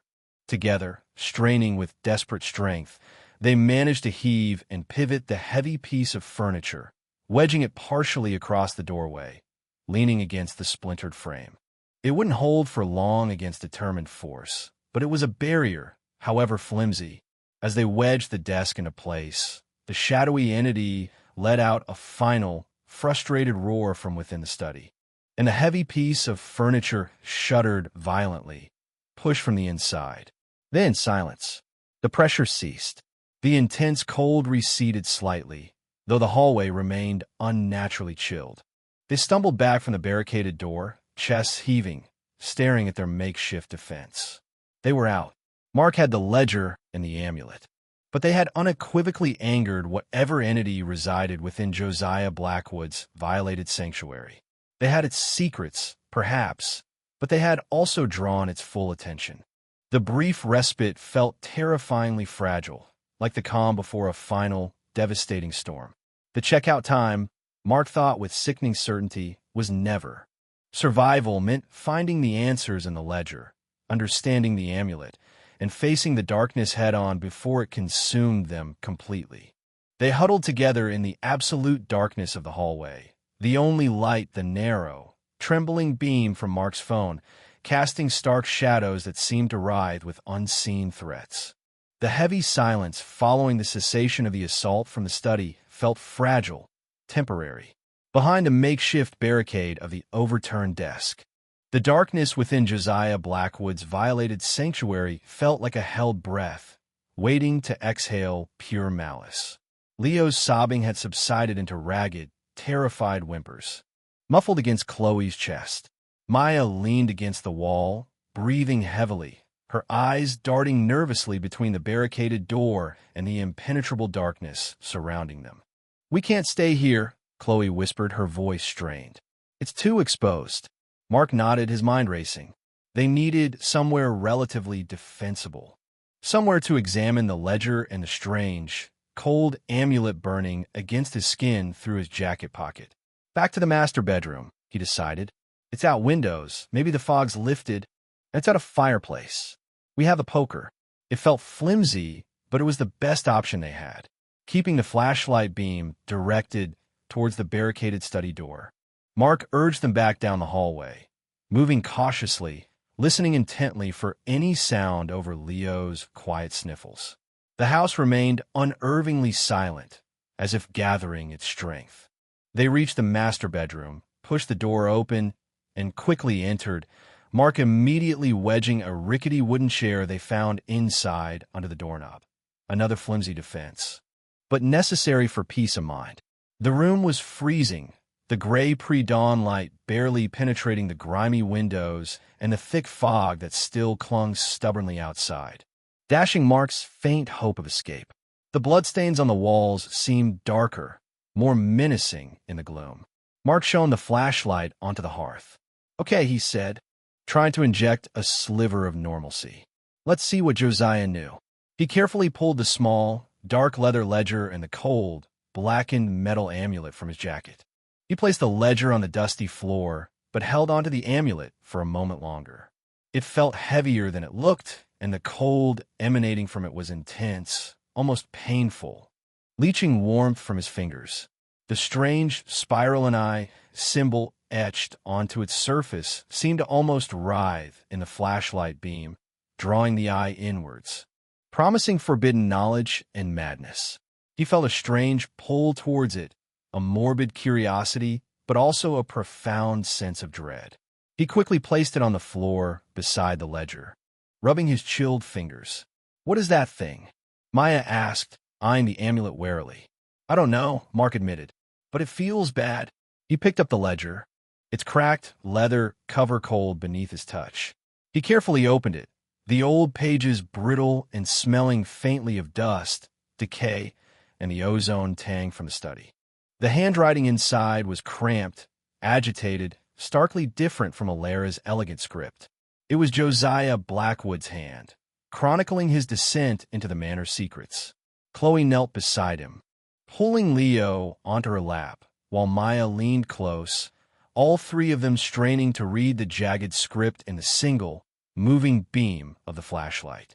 The initial entries detailed Josiah's research into local history, his dismissal of superstitions, his growing obsession with the house's abnormally low price and vague history. Then, the tone shifted. "Found loose stone in study hearth." Mark read aloud, his voice hushed. "Cavity behind. Contained papers old, brittle. And this." An arrow pointed to a rough sketch of the spiral and eye amulet. Writings speak of the land. Before the house. A ritual site. Blood sacrifices made to appease something ancient. Something that sleeps beneath. A chill deeper than the room's temperature settled over them. Ritual site. Blood sacrifices. The house was built to contain it. Josiah's frantic script continued. Or perhaps to feed it. The architect knew. He incorporated symbols, pathways for the entity's influence. The first lady of the house sacrificed or willingly bound herself to the cycle. The writings are unclear, but she is the primary vessel, the conduit. She draws sustenance from sorrow, from terror, amplified by the house. She perpetuates the cycle. The lady in white. Chloe breathed. She's part of it, purposefully. The bleeding, Mark read on, his voice tight. A manifestation. Echoes of the original sacrifices, amplified by the house's energy. Fueled by the entity below and the sorrow collected by her. A precursor. A warning. The house itself weeping its history. The next few pages detail Josiah's increasingly desperate attempts to understand the entity he encountered within the study, the one Mark had glimpsed. "It is a guardian," Josiah wrote. Or perhaps another prisoner, something drawn by the sacrifices, trapped within the house's influence, bound to protect the heart of the curse, the connection to the sleeping thing below. Savage, primal, resists attempts to understand or banish. Then came entries about the amulet. The symbol, it is a key, a focus, believed by the ancient worshippers to offer communion, perhaps control. The architect incorporated it into the house's design, hidden. A failsafe? Or a trap? Holding it, I feel its power. Cold, demanding. It offers visions, whispers promises, but the cost. I fear the cost is sanity. Or worse. Mark glanced at the amulet lying nearby, its malevolent aura seeming to pulse faintly in the dim light. He understood Josiah's fear. The final entries were almost illegible, the handwriting devolving into frantic scrawls and disturbing symbols mirroring the one on the amulet. Cannot leave. The house holds us. Fog is its breath. Doors seal at its will. She watches. The guardian rages. The thing below stirs. The cycle demands renewal. It needs fresh sorrow, fresh fear, unless the heart is destroyed or the house starves. The cycle is eternal. Try the amulet. Show me too much. The spiral pulls you in, feeds the house, feeds her. It offers no control, only deeper servitude. A trick. Christmas Eve. Midnight approaches. Alara knows. The children, God forgive me. There is no escape. Only the cycle. Only the sorrow. Checkmate. The ledger ended there. Checkmate. No solution. No escape plan. Only a horrifying confirmation of their entrapment, and the mechanics of the ever-repeating nightmare. The house fed on sorrow, facilitated by the lady in white, guarded by the entity in the study, all serving something ancient and malevolent sleeping beneath the foundations, trapped in an eternal cycle of bleeding walls and terrified souls. The amulet wasn't a weapon. It was bait, another part of the trap. As the horrifying truth sank in, a low, scraping sound echoed from the hallway. Scrape drag, followed by a heavy thud against their bedroom door, making the chair, wedged underneath, rattle violently. They froze, flashlight beam snapping towards the door. The entity from the study? Or the lady in white? Or both? Thud. Another heavy impact. Stronger this time. The wood around the doorknob splintered slightly. The chair scraped backwards inches. It's trying to get in. Maya gasped. Thud. Crack. The door buckled inwards. The chair splintering, no match for the force being applied. Mark grabbed the poker, shoving Chloe, Maya, and Leo behind him towards the far corner of the room, near the fireplace. He shone the flashlight on the door, bracing himself. The door burst open with a final, violent crash, revealing the towering, gaunt shadow figure from the study looming in the doorway. Its burning eyes fixed on them, radiating cold fury. Behind it, shimmering in the darkness of the hallway, stood the translucent form of the lady in white, her face a mask of sorrowful rage, her silent scream seeming to echo in their minds. They weren't just dealing with one entity. They were dealing with the house's enforcers, working in tandem. The Shadow Guardian took a jerky step into the room, its long limbs reaching, its low growl vibrating in the air. Mark swung the poker wildly, connecting with nothing but air as the creature seemed to flow around the blow like smoke, reforming instantly. Despair washed over Mark. Josiah was right. Checkmate. There was no fighting this. No escape. Only the cycle. Only the sorrow. He looked at his terrified family huddled in the corner, Leo screaming, Chloe trying futilely to shield him, Maya staring defiantly but helplessly at the encroaching monsters. Their fear, their despair, it was exactly what the house wanted. What she needed. A sudden, desperate thought sparked in Mark's mind. Unless the house starves, what if they refused to feed it? What if they denied the lady her sustenance?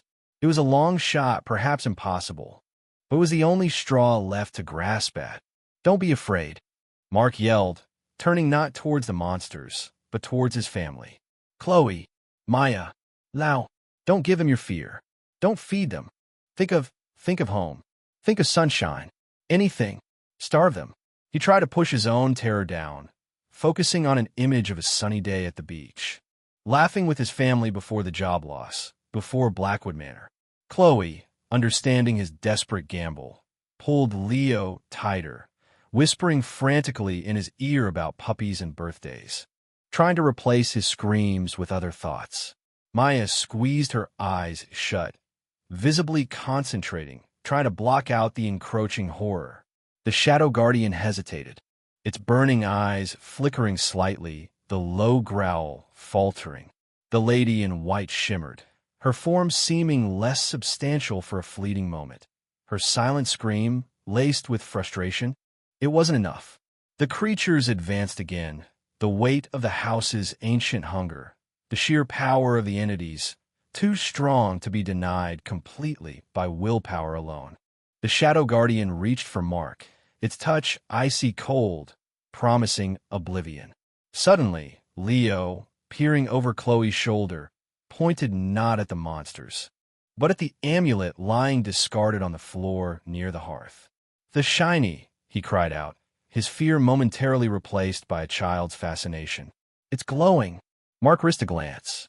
The spiral and eye amulet was indeed emitting a faint, cold, internal light, pulsing rhythmically. As it pulsed, the monsters recoiled slightly, visibly disturbed by its light. Josiah had called it a trick, a trap, a way to deeper servitude. But maybe it could also be a weapon, a focus not just for communion, but for defiance? With the Shadow Guardian momentarily repulsed, Mark lunged for the amulet, snatching it from the floor. The cold was agonizing, burning his palm, sending jolts up his arm. Visions flooded his mind, swirling chaos, ancient rituals, the sorrowful face of the lady in white, the burning eyes of the guardian. The immense pressure of the things sleeping below, threatening to overwhelm him, just as Josiah had warned. But Mark gritted his teeth, focusing all his will, not on controlling the entities, but on projecting his defiance, his refusal to feed the cycle through the amulet. He held it aloft, its cold light intensifying, pushing back the shadows. "Get out!" he roared, pouring all his fear, anger, and desperate love for his family into the word, amplified by the amulet's strange power. "Leave us alone," the shadow guardian shrieked, a sound of pure agony. Recoiling violently, as if struck, its form flickering and dissolving like smoke blown away by a harsh wind. The lady in white let out a final, echoing wail of frustrated rage and sorrow before her translucent form dissipated completely, leaving only an echoing chill and the lingering scent of funereal lilies. Silence fell. The oppressive cold lessened significantly. The amulet's light faded, leaving it dull and inert once more, though still radiating a deep chill. Mark swayed, exhausted, the visions receding, leaving him trembling and nauseated. He dropped the amulet as if burned. They stared at the empty doorway, scarcely daring to breathe. Had they done it? Had they actually driven them back? Repelled them, at least temporarily? Hope, tentative and fragile, flickered among them. But as Mark looked around the blood-stained room, at the barricaded study door down the hall, at the impenetrable fog still pressing against the windows, he knew this wasn't victory. It was a reprieve, bought at an unknown cost. The house was still standing. The cycle wasn't broken. Midnight would come again. They were still trapped. They had fought back. They had survived the confrontation, but they hadn't escaped. Checkout time was never. They were now permanent residents of Blackwood Manor, armed with terrifying knowledge and a dangerous artifact, facing an eternal struggle against the unseen occupants and the ancient hunger of the house that never sleeps. Their nightmare was far from over. It had merely entered a new, terrifying chapter. They survived the dawn, but the darkness in Blackwood Manor runs deep. Will the Holloways find a way to break the cycle? Or will they become just another layer of sorrow, feeding the house that never sleeps? The answer, perhaps, lies waiting in the next encroaching midnight. Thank you for joining me in the shadows tonight. If this tale chilled you to the bone, be sure to like this video, leave a comment sharing your deepest fears, and subscribe to Eli Nightfall for more journeys into the heart of horror. Ring the notification bell so you never miss the next descent into darkness. Until next time, try to get some sleep, if you can.